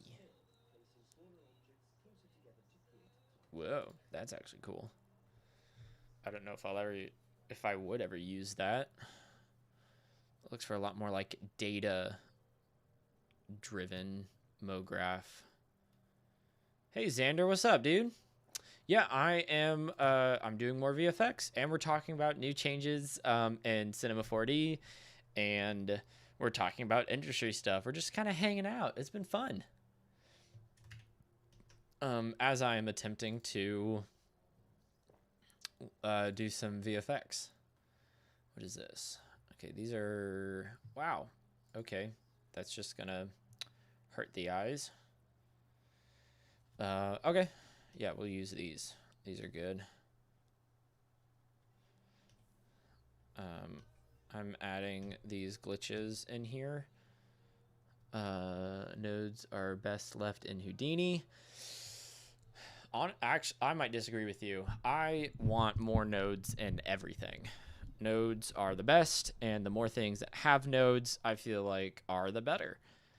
I personally am just getting really used to that workflow because to me it's a really good one and I really like it. Not too happy about the art. Okay, yeah, you're also not too happy. Tell me, Xander, why are you not happy about the new updates? I think they look pretty good. I think that looks fine. Yeah, these work.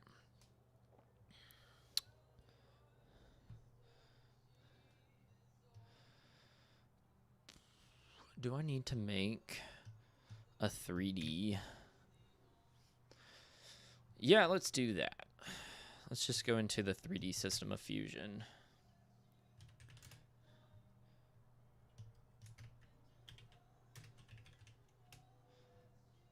Segment 23 until the next update that convinces me to update. Yeah, that's fair. The update list doesn't seem too big. What is this track modifier update? I can always read. How about that? Allows you to modify animation tracks and objects or tags in a supervised way. Includes modes that would be very time consuming to achieve by editing tracks and keys in traditional ways. Spring mode is a convenient way to add springy secondary animations to tracks. Oh, okay. So it's feel like that's very similar to...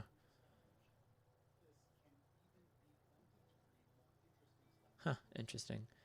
It's midnight here, so I guess we'll leave now. Dude, thank you so much for stopping by and hanging out. And Bangladesh sounds like a really cool place to live, so... You know, enjoy it while you're there, because if you keep doing, you know, computer science and Houdini stuff, you might be moving up and away to, you know, studios all over the world. That'd be really cool, dude.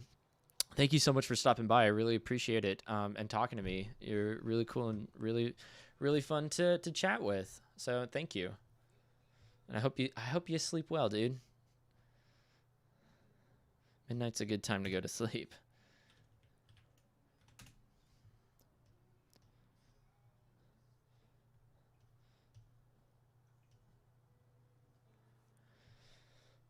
Let's see. I need to open up Resolve because I'm a dummy. Might as well just keep it open. There's no reason to not, I guess.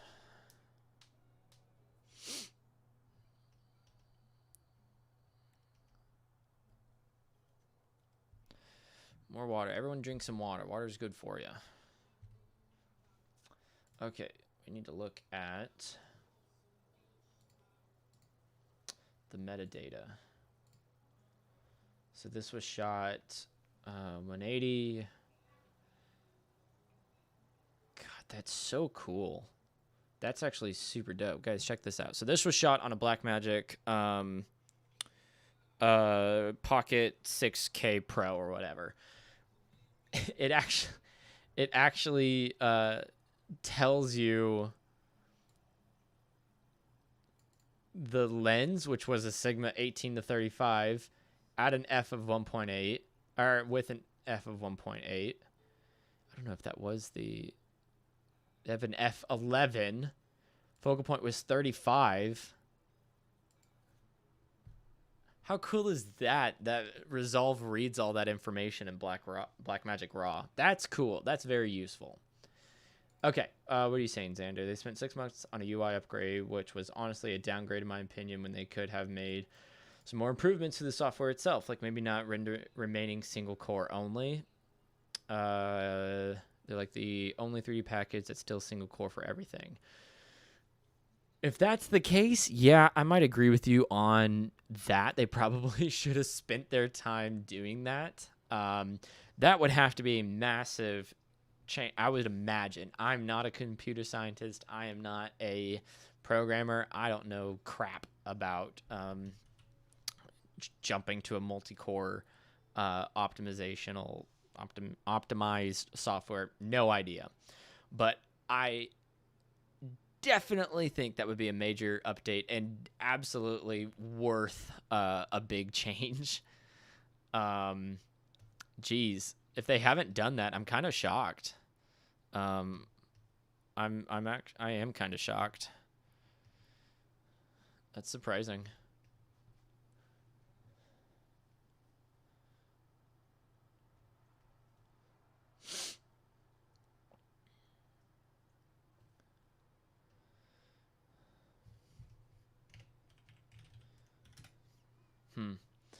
Same with Zitium with their CPU only BS. Yet I'm still on sub. Yeah.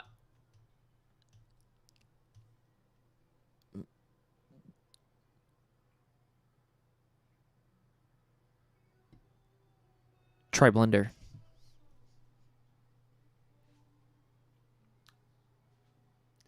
What about Blender? I don't know. I like Blender. Blender's my boy. Oh, I can't remember. There we go. Okay. There we go. Sorry for cursing. Dude, you do not have to worry about cursing in front of me. Don't you worry. Since multi-core person. Yeah, no, especially with the processors that we have now, like, oh my god, right? Like, that would be really useful to have, being that optimized. That That'd be really useful. We got some really fast multi-core processors, and abso-freaking-lutely, they ought to be used. Yeah, Blender. Okay, and the reason why I say Blender is because I came to this conclusion. It was either early this year or late last year. I can't remember because I'm bad at remembering. But what did I use? I used Cinema 4D. I used Octane. That's a lot of money to pay for those two softwares. Octane is free on Blender. Blender is free. In my opinion, Blender has way better modeling. That's my opinion. I learned modeling in Blender, and it was really good. Blender 3.0 is going to be huge. That is absolutely true. I'm very excited to see what they have for that. I think the new rendering is going to be great. They really need to do more USD support, which I believe they're going to do for the third one. So that'll be really cool to see. And then what else? Yeah, it's just going to be cool. It is. It really is. I'm very excited to see what Blender 3 is going to have. So I do really like Blender. I think Blender is a great software. I'm happy to be using it because free, you know? Eevee looks so tasty. Eevee is also really cool. I don't know if it's something I would really use outside of, I guess, excuse me, outside of super stylized stuff, which we did use, we as in the company I work for used Blender for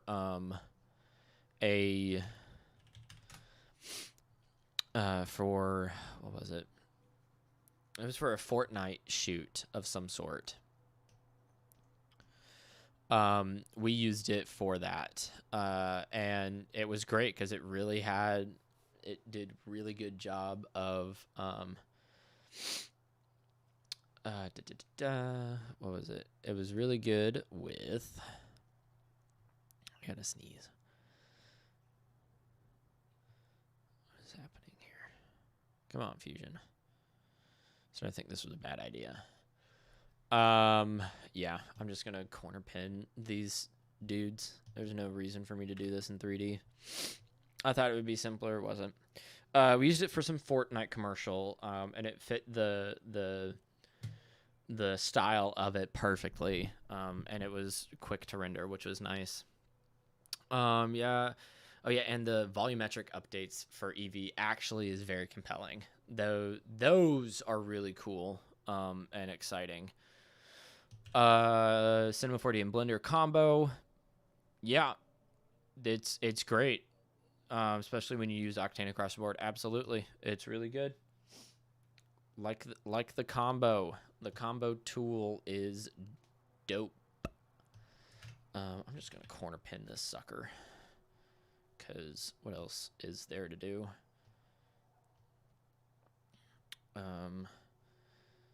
Luckily, I have that guy that I can line up that angle to, and then I can probably do something similar over here.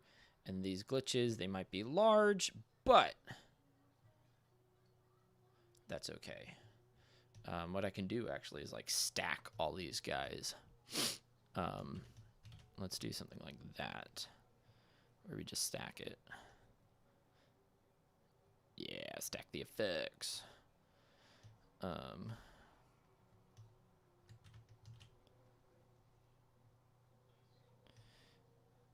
Maybe what I ought to do is instance these guys.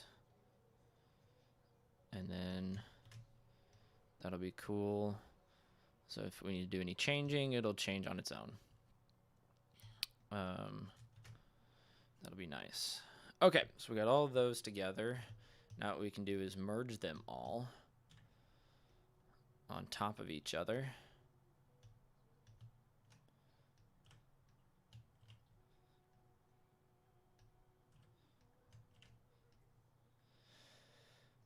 wrong input.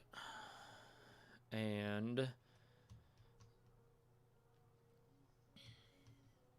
let's see. Not sure what the best way for it is. What if I just do an overlay? Is not going to do anything good. It very much darkens it.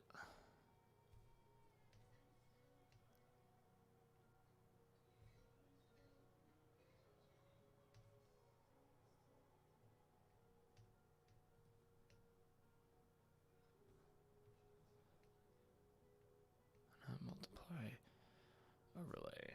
So yeah, it gets very dark. Let's see. Actually, the fact that we can export Orbix, so I can kit bash in Cinema 4D and preview in UE via Octane plugin, because at least we have. Ooh, I hadn't even thought of that. Ooh, what a good idea, Vincent. Can you can export Orbix files out of Blender Octane, right? I feel like you can. I could be wrong, but I feel like you can.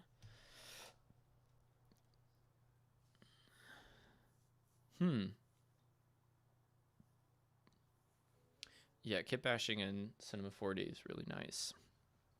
It's nice.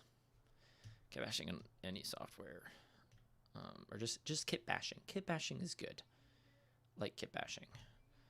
What do I need to do? So yeah, the idea of this is very much overlay. What if I just, instead of bringing them all together, I can probably just edges wrap. I can make it tinier. Do I want to wrap or duplicate? No. Mirror. Okay, that gives some more interest.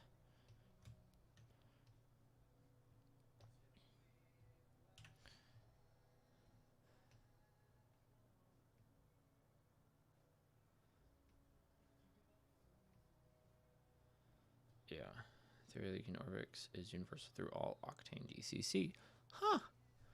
That's really cool, actually, and really fascinating. I like that. Octane is cool, and I like it. It is definitely my preferred package. I'm a fan of that. That good Octane. I definitely think it's better than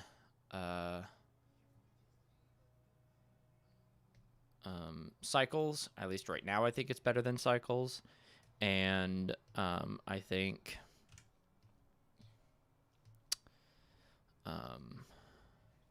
Cycles is coming to be pretty cool, though, very soon.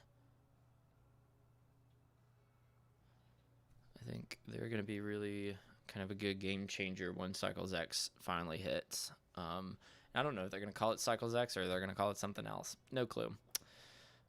Either way, it's going to be cool. Okay, so that's these guys. And luckily, actually,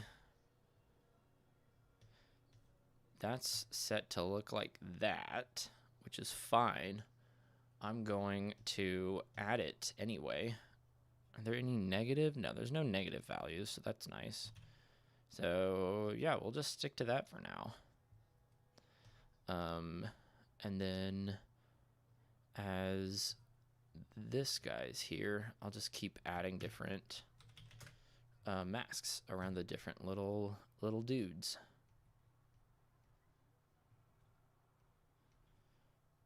And I want to turn that off. This is very accurate. I'm very accurate manning right now. I'm only going to put it on a couple. I'm not going to deal with rotoing her hands. I'll send what I have to the director without any under her hands, like this one right here. And hopefully, director will be like, oh yeah, this looks great. That's exactly how many we need. And then I'll feel good. It's like, awesome. I like hearing that. Don't need to add any more. That's the goal. We'll see if it happens. Directors be directing. The director for this short is actually super great. She, really cool person. Big fan of her work. And I actually worked on a version of this short film a while ago while I was in school. And she got money to actually make a bigger and better version of it. That's what this is. And it's super cool because she's super cool. And it's great that she got that money. And a big proud. So I might make this one my last shot for a bit and then go on a little break because I like breaks. I just do. What if there's not enough parallaxing in this to do a 3D track? There's no way.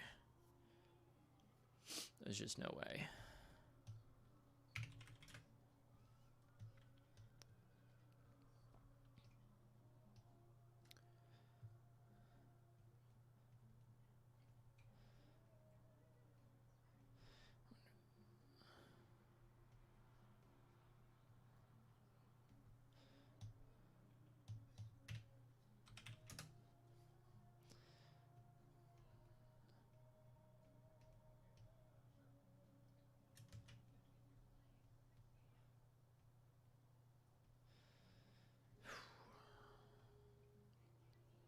I've been streaming for 2 hours.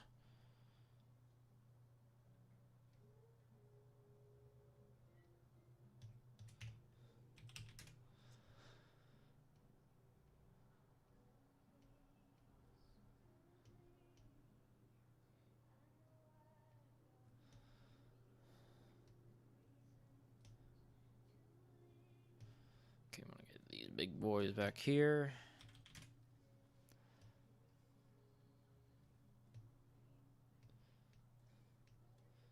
For sure.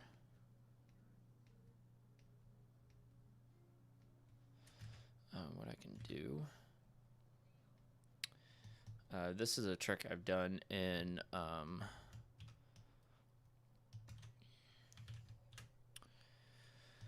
what is it called? After Effects. And it'll work here pretty good. Where I take a gradient background, which should be set to, yep, my size. Quarter pin it, and because it's corner pinned correctly, what I need to do is change its start and stop. So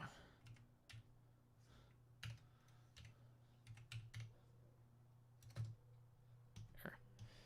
And we have this look to it, which would be great. And then I can use that as a blur. Actually, what I might want to do is, see, can I rotate it? Well, yeah. There, that'll work. And then just crop it, and we'll be good. Okay. That basically matches the frame. Basically. Okay, we'll add 2 more. One of this boy.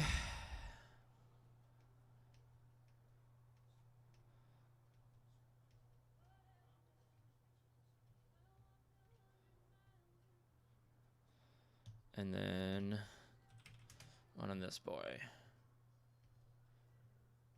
I'm being super loose because it's going to be super blurred out anyway, and no one's going to even notice. Okay, so we got a couple here, and we just want some glitching happening. So I'll stack these 4 high.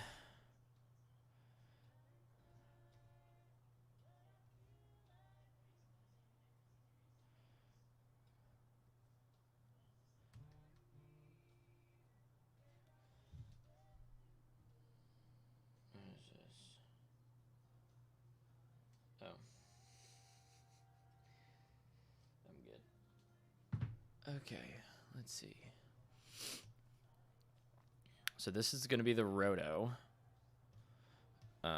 which means we can actually bring it down here.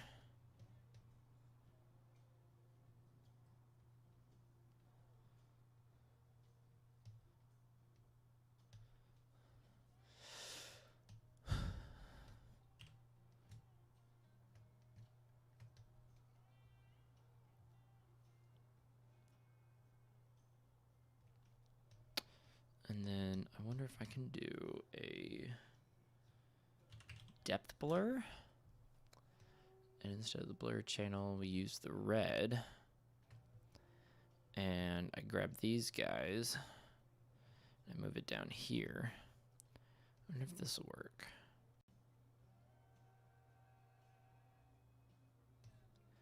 Does that work?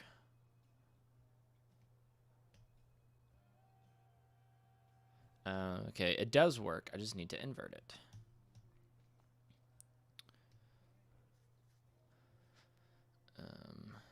So, does it work if I do that? Yeah, there we go. There we go. And then I just blur the heck out of it. Heck yes, that works. Okay, and then I can copy and then instance this one.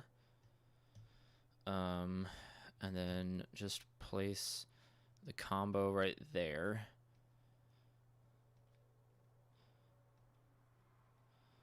And then, or actually that goes there. And then put that on top. Why is this guy upsetting?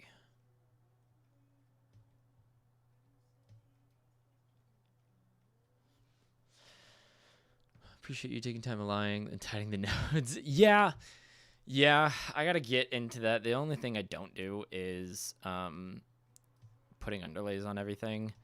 I really should. I just don't. Because I'm a lazy bum.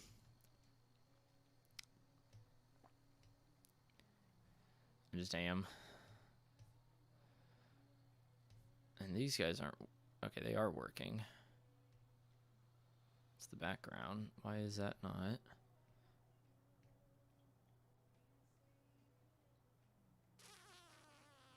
Why is it not showing? I don't understand.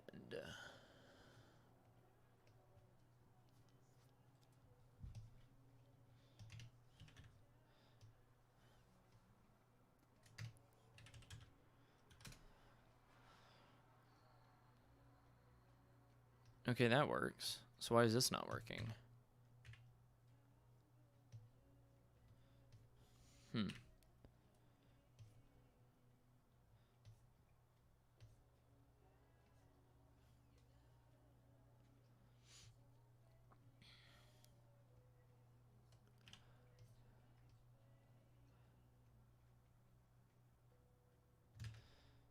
Okay, there needs to be some major cropping happening.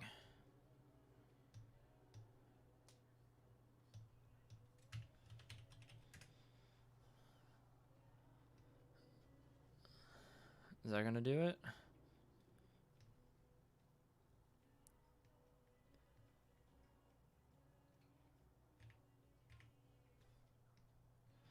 Maybe.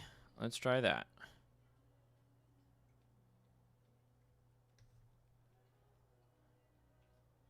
Ooh, is that it?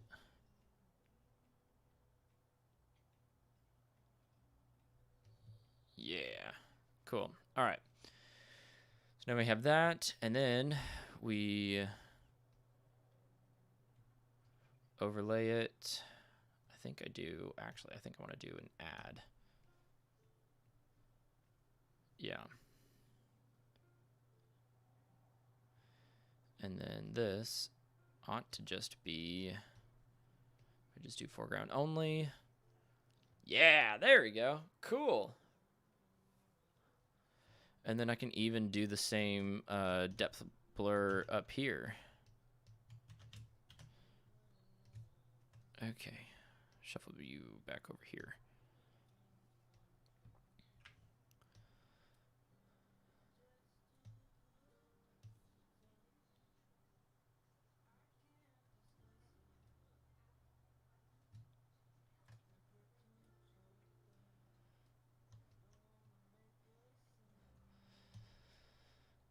These reference pipes are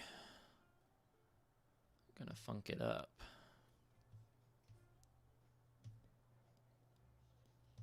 I also need to drive it with this. So what I can do is do a wireless link, grab this crop one,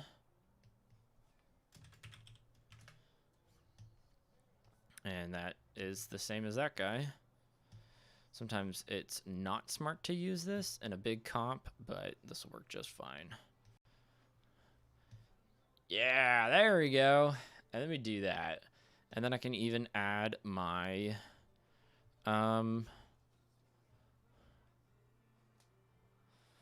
what is it?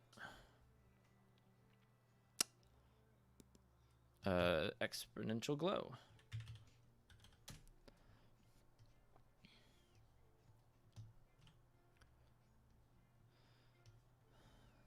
There we go. I love how things work. You know? And oh, yeah. What is this? You need help? Okay. I'm going to put the stream on hold for a second.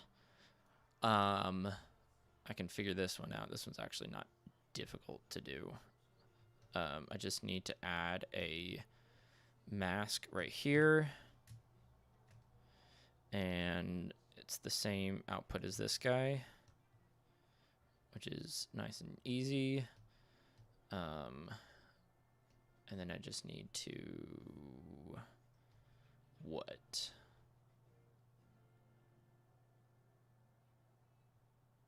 Oh, and that actually needs to be going over there. So this needs to be right here.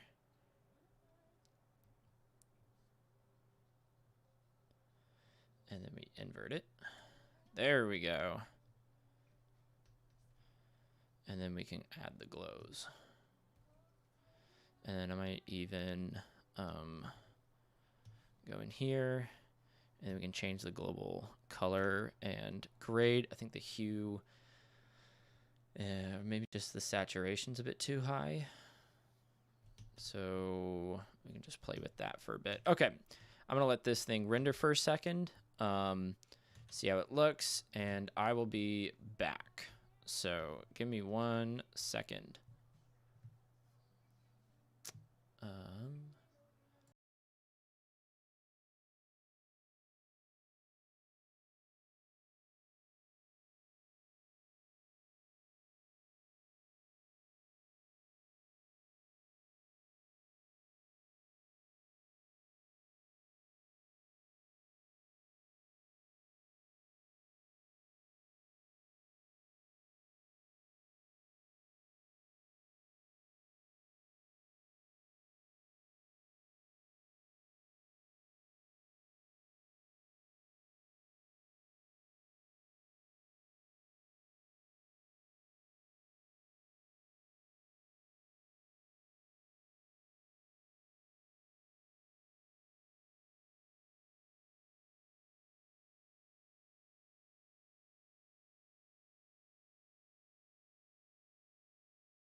Okay, I'm back.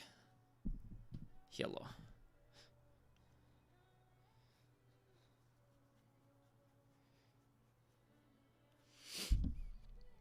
How's it looking so far? It looked really bright.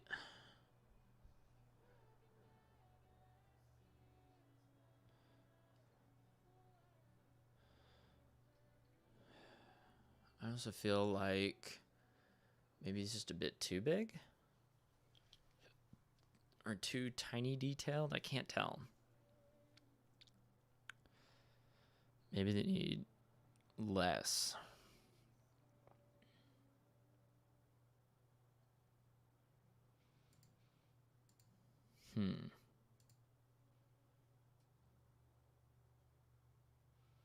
Yeah, needs a lot less. My goodness. Okay, well, let's reduce it down to just 2 and see how that looks.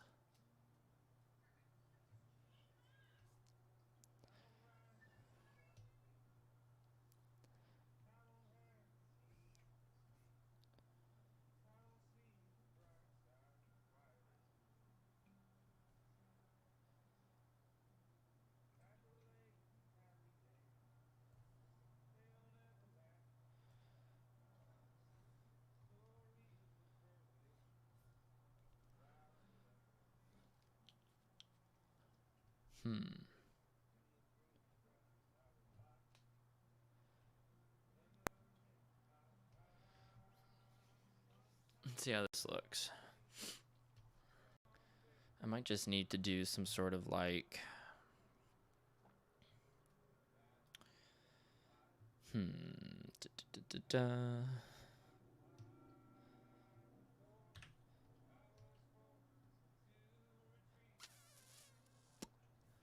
sure how to do kind of a...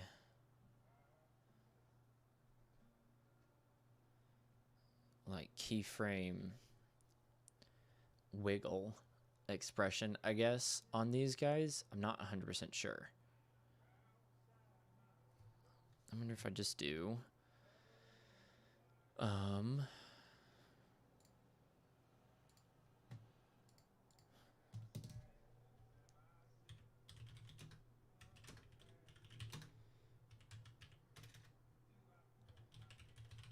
let's try that.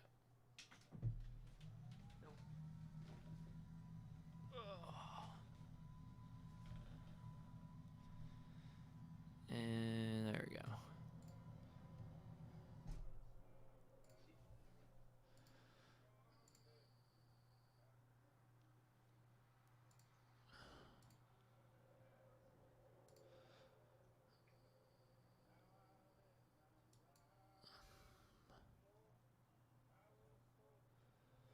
With shake.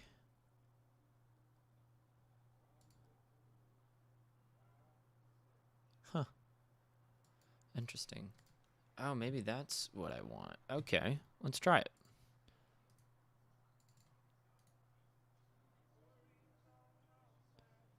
Modify with shake. Modifier. Minimum is 0. Maximum is 1. I wonder what smoothness means. Let's see.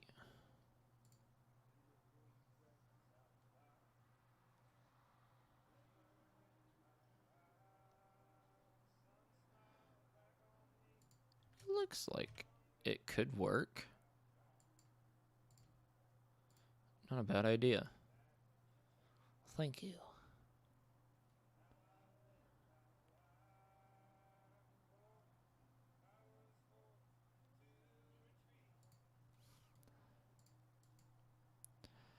All right, let's see how that looks.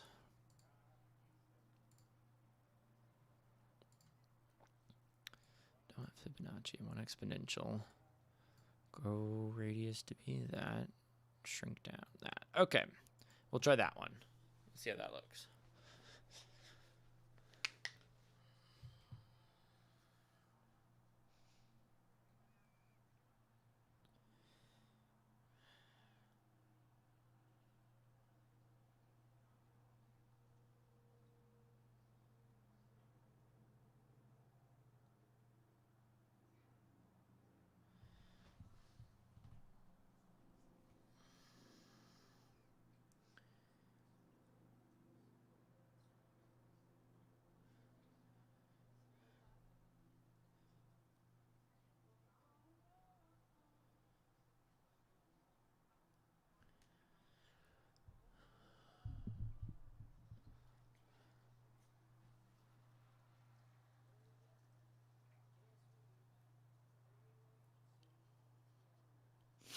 Oh, is that cut off right there? I think it is.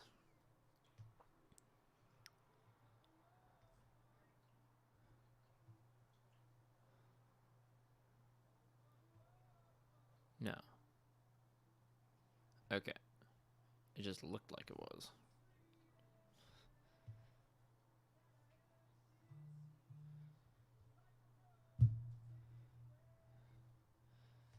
Is it too sharp, or is that just from the glow?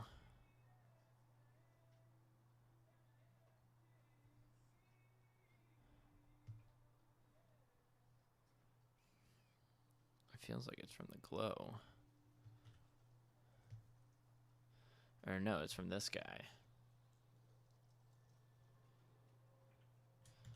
I mean, we can do that. I just want to adjust how it looks.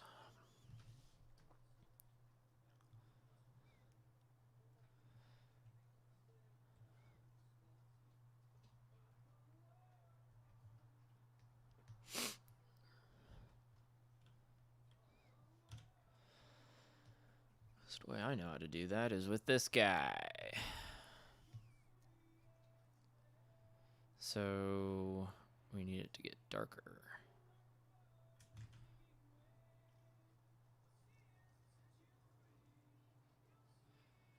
Ooh, get to bed, Vincent. I hope you have a good rest of your day, dude. Sleep well. Thanks for joining. I really appreciate it. Yeah, see, that's way better.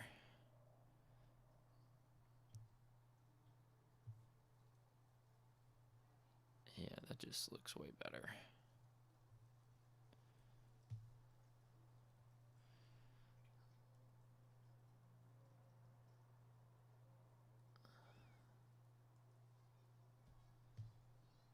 Why is that line there? That's my question.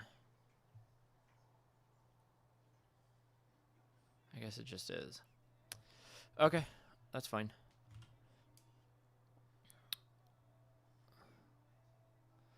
Okay, what else do we need? We need this to have motion blur. Bump it up to 4.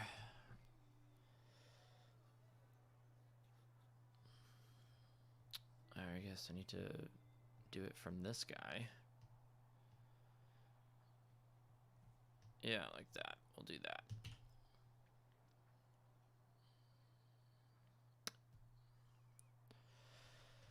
Okay, let's cache this and see what happens. Cache to disk. Need to make sure everything is looking fine. That's in progress. And then what is C1002?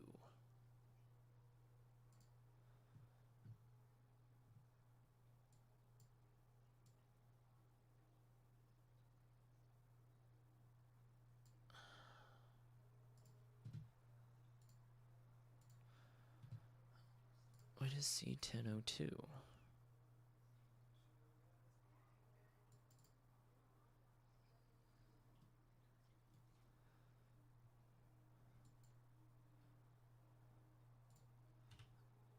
Okay, yeah, that one's already done. That one's completed. Okay. Okay. Yeah, I just have 2 shots. Sweet. Good to go. All right, let's pre-comp this puppy. Whew.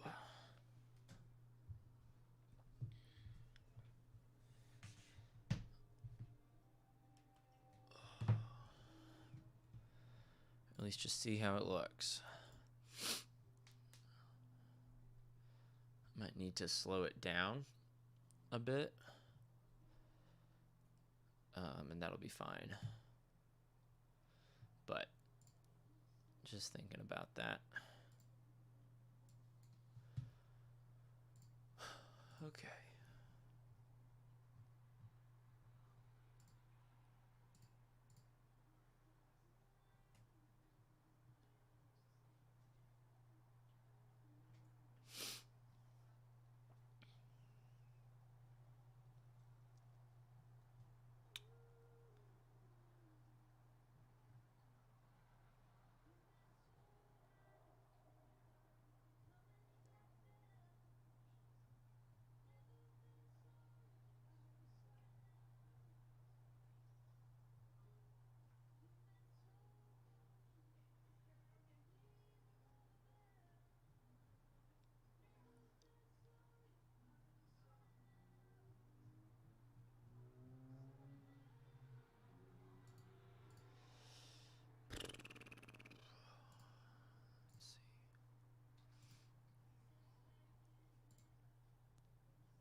worried that it's just going to be so much, you know? Like it's going to be too quick, and it doesn't need to be too quick.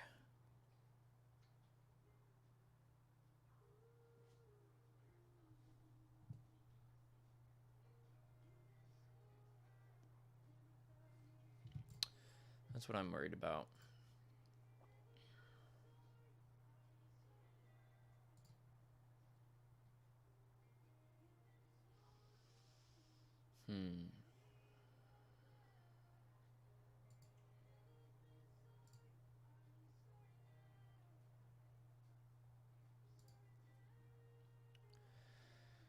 Alright, let's play what we got for now.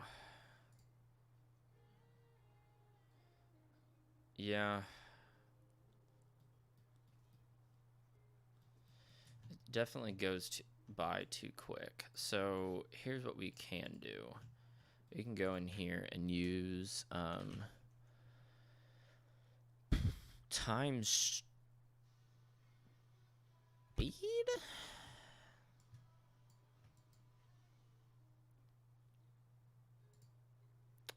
think that's right.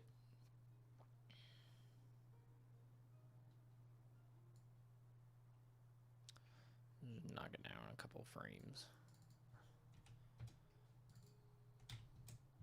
Let's see what that does. To sell details and make the shot that extra. Yeah. Yeah, it's all about just kind of going in and picking and placing things that, yeah, like you said, just bring it right over the top and where it needs to be.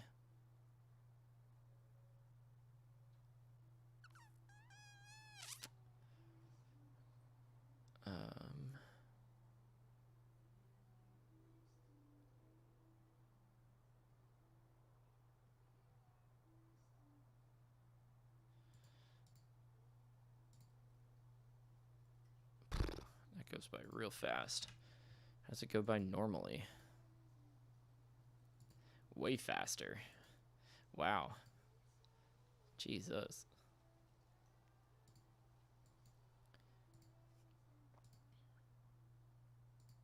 My goodness. Okay, we needed to go at like a 10th of that speed. So might as well just knock it down to 0.1 and see how that does. Because, geez. Okay, maybe not that much. Let's go 0.25.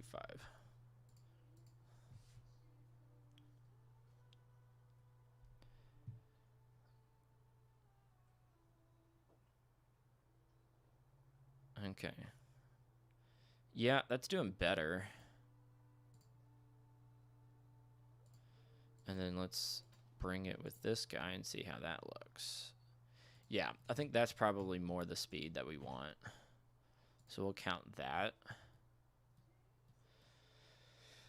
I have a scene from this. What scene is this? 10? I know I have a shot from this with that green. I just need to remember which one it is.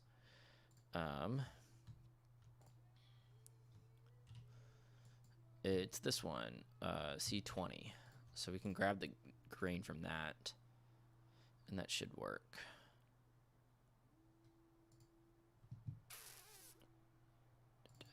There we go.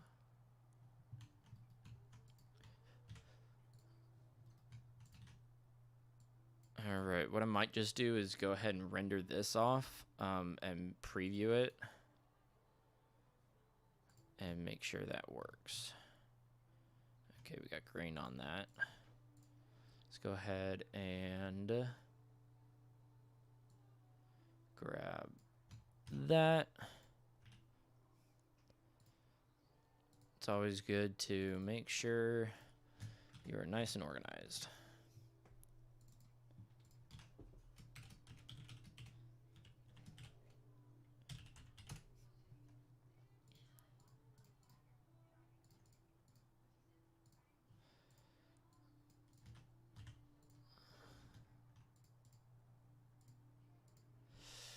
All right, let's catch that to disk and see how it goes.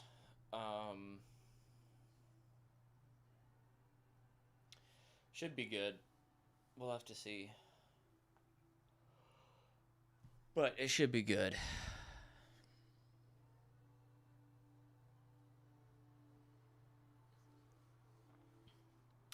At least better. We got a lot of relation lines in here. I wonder if I can hide those.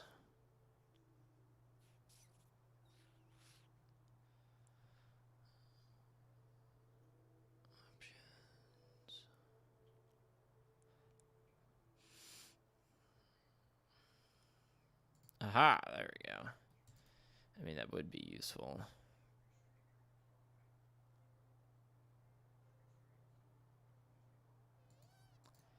I also really like the, what is it? Show orthogonal ones. I kind of like it and I kind of don't. Like, I don't like what it does here. If you zoom out.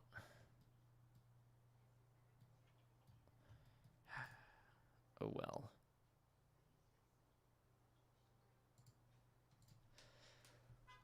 Oh man. It's 2 o'clock and I'm already tired. 1 o'clock and I'm already tired. It's crazy. The other one's gonna be pretty straightforward. It's just tracking, which is annoying. But that's what I have. So that should be fine. It just takes a while.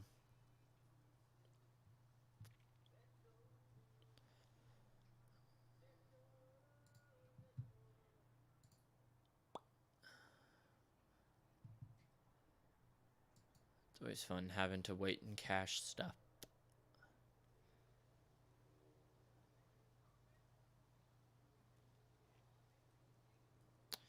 Alright, let's just see what that does. Gives us a full second to preview. Much better. That looks a lot better. A lot better. Okay, I will take that. That's perfect. We'll take that.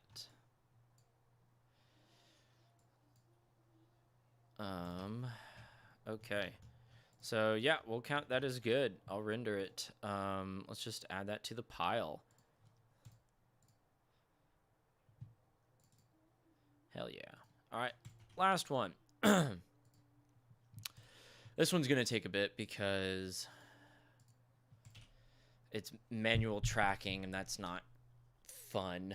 We could do something simple where I just have to track the first couple of frames. Do we have a comp for 26? There's 20. No 26. No, okay. So then we'll just load frame 26.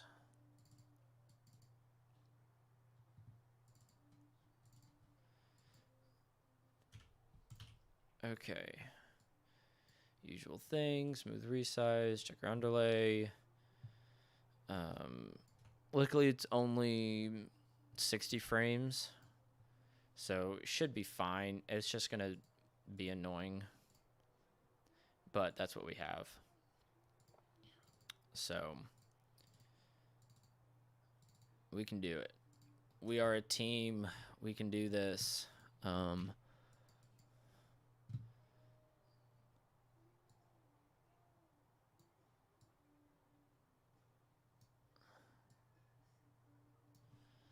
then let's do on an underlay, unsharp, and we can crank the gain. Maybe if we do that, we just need to make it ultra contrasty.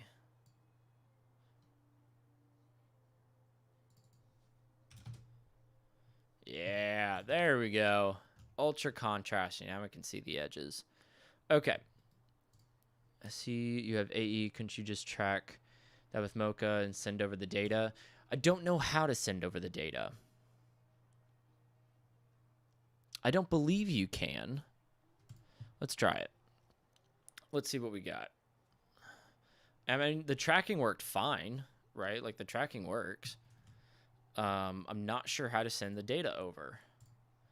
I don't believe you can. Or at least not with the After Effects version of Mocha. But we will find out together.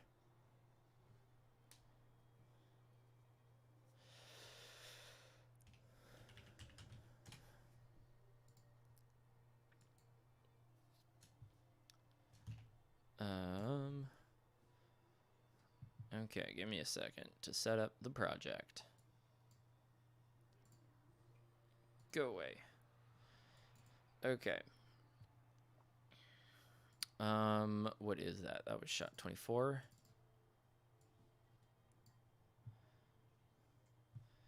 Need to interpret. Is it this shot or the new one with her holding the? It's not what I wanted. With her holding the this guy, because there's no way you can mocha track this. This just has to be done with your hands. That's that. I could do a mocha thing for this. I may be able to pull a red key out of it. That would be nice. Okay, let's mocha track. Really simple.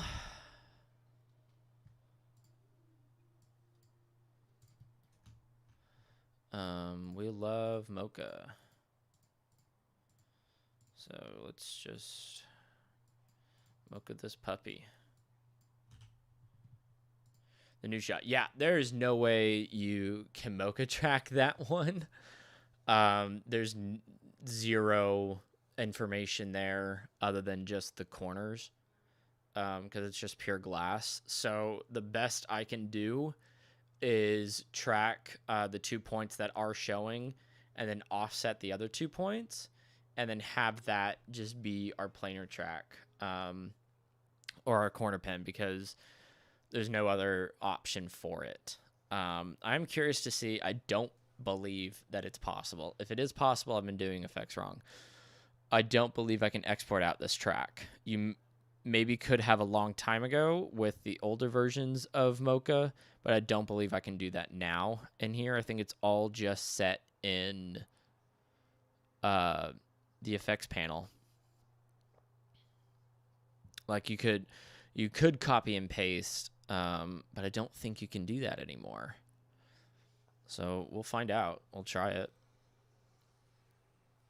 But I mean, like, no, I'm not gonna mess with that yet. I've had times where I've clicked out of Mocha and it's hidden behind something and I can't select it, so I have to force quit After Effects, and that's super annoying.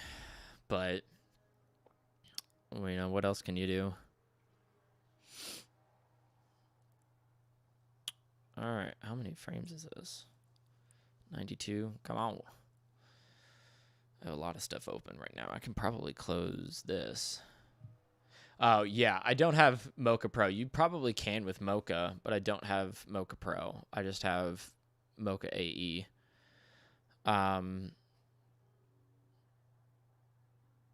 Yeah, I'll have to check because my office has a version of Mocha Pro. I don't know if you can copy and paste those splines or the corner pin data. That'd be cool if you can.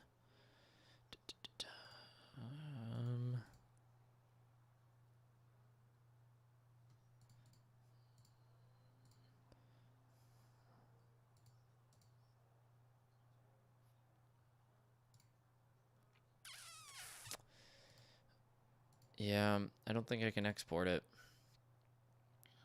Gosh dang, I would love to. I really would.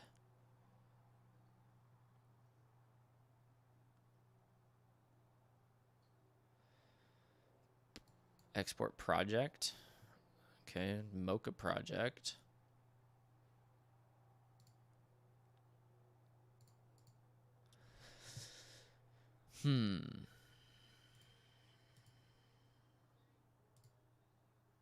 Because what happened, they used to let you do copy and paste splines out of Mocha and into After Effects, and I wonder if that would work the same way. I have no idea.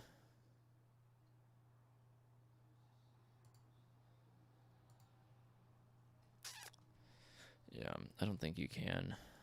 I don't believe so. At least not anymore. Oh well. This is what we have. So, I wish I had Mocha Pro, but I don't. Not in the budget.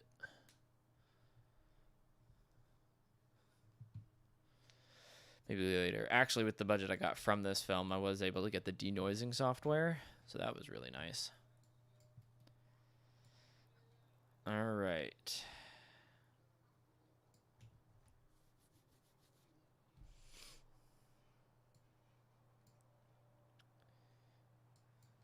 Let's see, will it let me...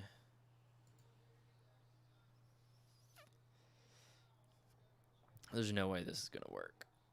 So, let's see.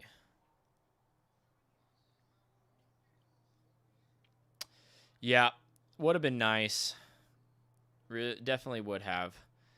But, oh well. It's not the case anymore. I wish you could just manually track in this. You can't, but I wish you could. Does it in layers too?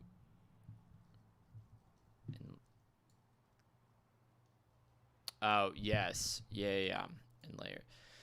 Yeah, I wish, but that's all we got for now.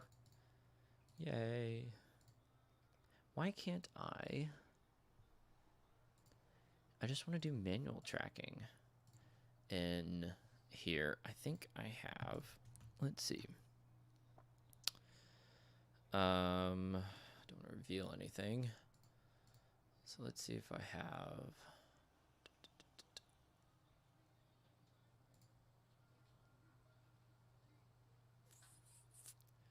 Maybe it's in here.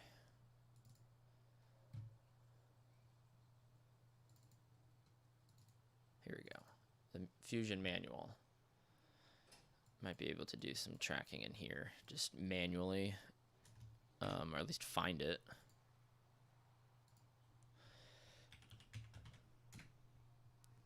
Using the tracker node.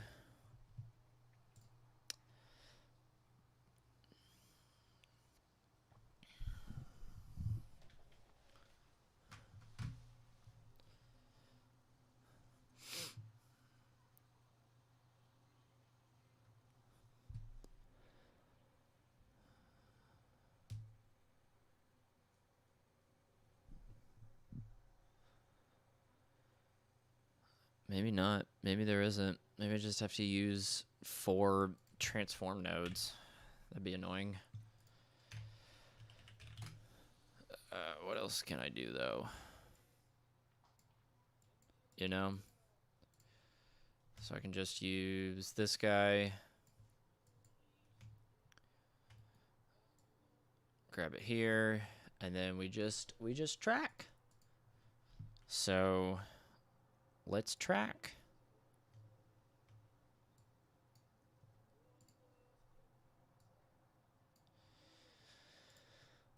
I have not figured out a better way to do it because I just haven't. I haven't been able to.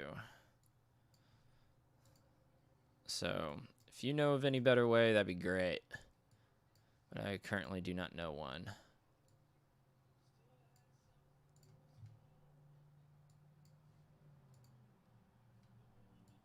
See, like the bigger movements, those are easier to track.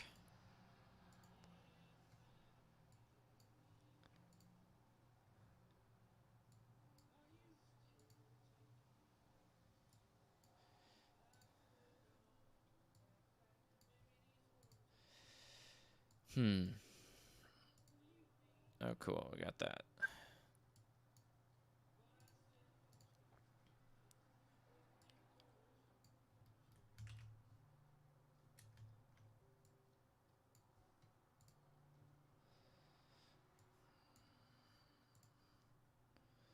Also, I'm not sure.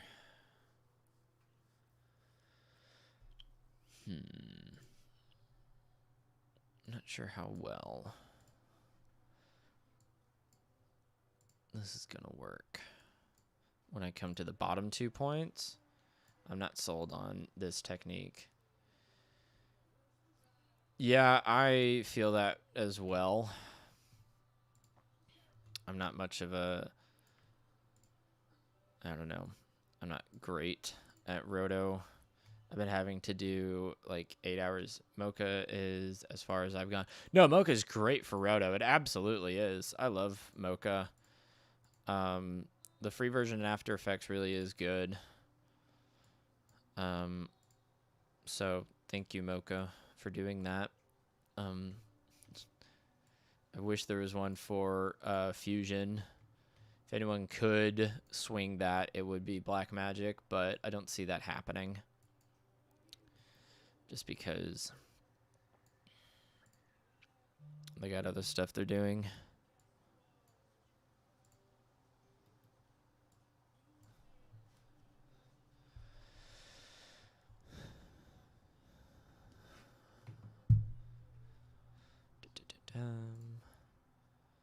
So, a lot of stuff, a lot of frame by frame stuff still very much happens. Oh my god, what is she doing? Okay. She's like going crazy here.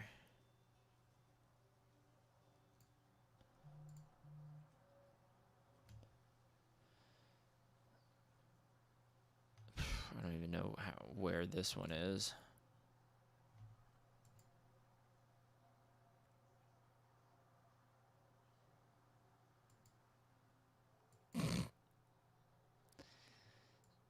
Geez, what if I find another frame that has it? Oh my god. Okay. Well, let's just throw it over here. And then throw it down here. And then we'll never see it again. Yay! Love it! How about that? I need to save this project. Because I need to.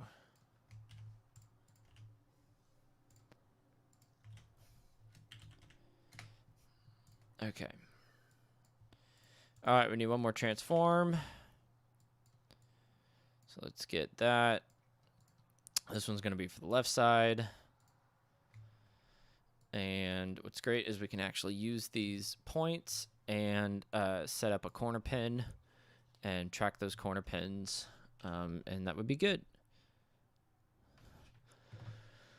So let's grab this guy and just get to tracking. Luckily, if you're just, going, it doesn't take too long.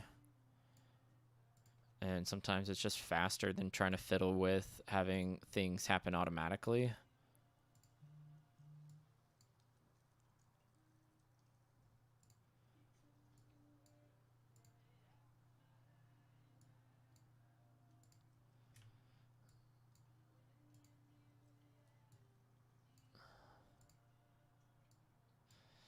So sometimes these frame by frame tracking can be rough, and you'll need to smooth it out. I know how to do it in After Effects. I'm not 100% sure how to do it in Fusion, but we'll get there together. Family.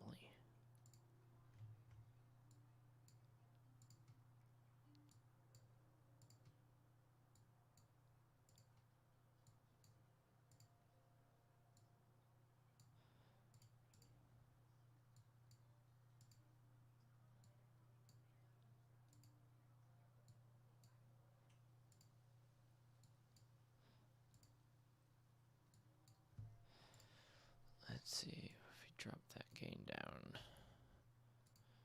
That way I can see the edge a bit better. All right, we're coming up on the end where it goes crazy. I'm excited and concerned. But once all of that motion blur pops in, then we'll be just fine.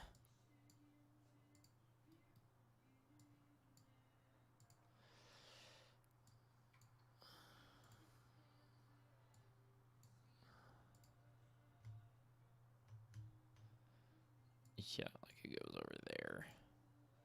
And then it fricks over. And we won't need to do any more there. Should be just fine. Okay. Let's set up a corner pin and go to the first frame because that's a stable frame. I have a single frame that I am using for the tablet. That's this guy. And we can corner pin him after reformatting to our shape. And then there we go. And then we just corner pin on top. That's what we do.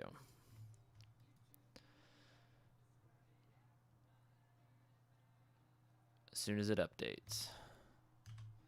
Come on, buddy. There we go. Okay. And then we'll take this guy. What's great is we can go in here and link it. So let's go ahead, actually,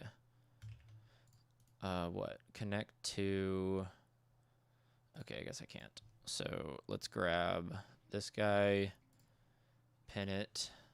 Top left is going to go into the first one. So add an expression, and we are taking our center point. I'll drop that guy there, and this guy is going over here somewhere, and then there. So that'll work, and then this one, we're doing that.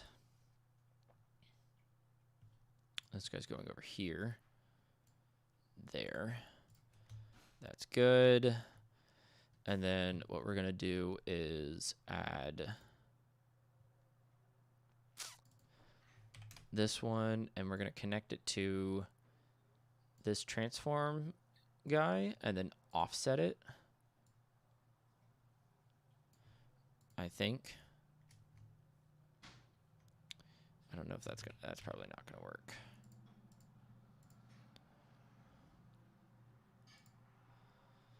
Okay, well, I had hoped.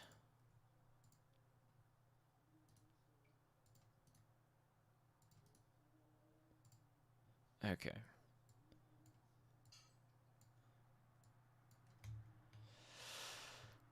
Maybe I need to connect him as well to this guy. And then offset Y.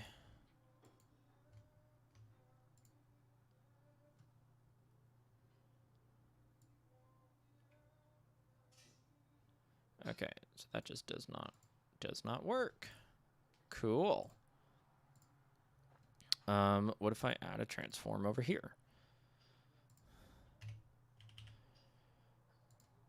That's the second one. This is the first one.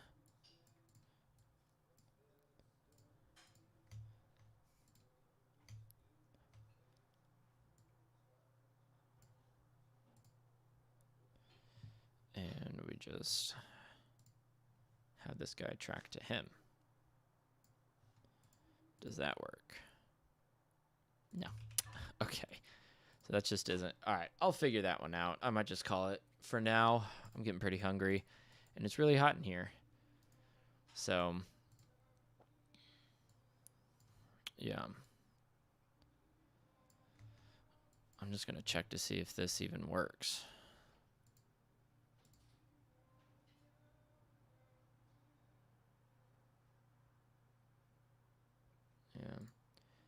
do you make the shooting phase? What I did, because I supervised this film, was where'd it go? Let's just open up shot 20 real quick.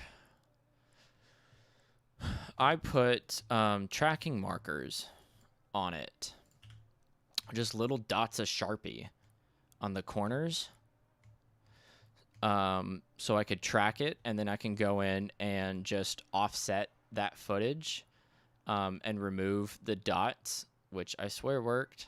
Just sometimes it fricks up because Fusion.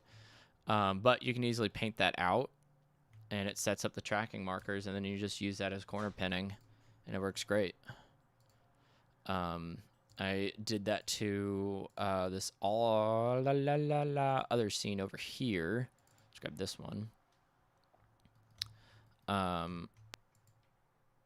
In this office where I put tracking markers on the corners and stuff, except this one, you know, you only have this one right here, but it works. It's still, you know, you can still see the tracking going on with it. And that usually works. And then you can just cheat the rest of the dudes. So that's what I do. Okay, I'm going to head out and get some lunch. Probably won't stream anymore today, but that was really fun, dude. Thank you so much for hopping in. And anyone who watches this after the fact, does it motion blur after that? Yes, it does, which is also why you gotta go in and continue tracking, doing extra tracks, right? You gotta adjust it. But the blur on this one, I can show you, is really easy. It does not blur that much. It depends on how much blur is going on. But this guy worked really well. You know, you just plop it in. And then it just tracks really quickly. And before you know it, you know, it's like, damn, you got it. So, yeah, and it works, and it's really easy to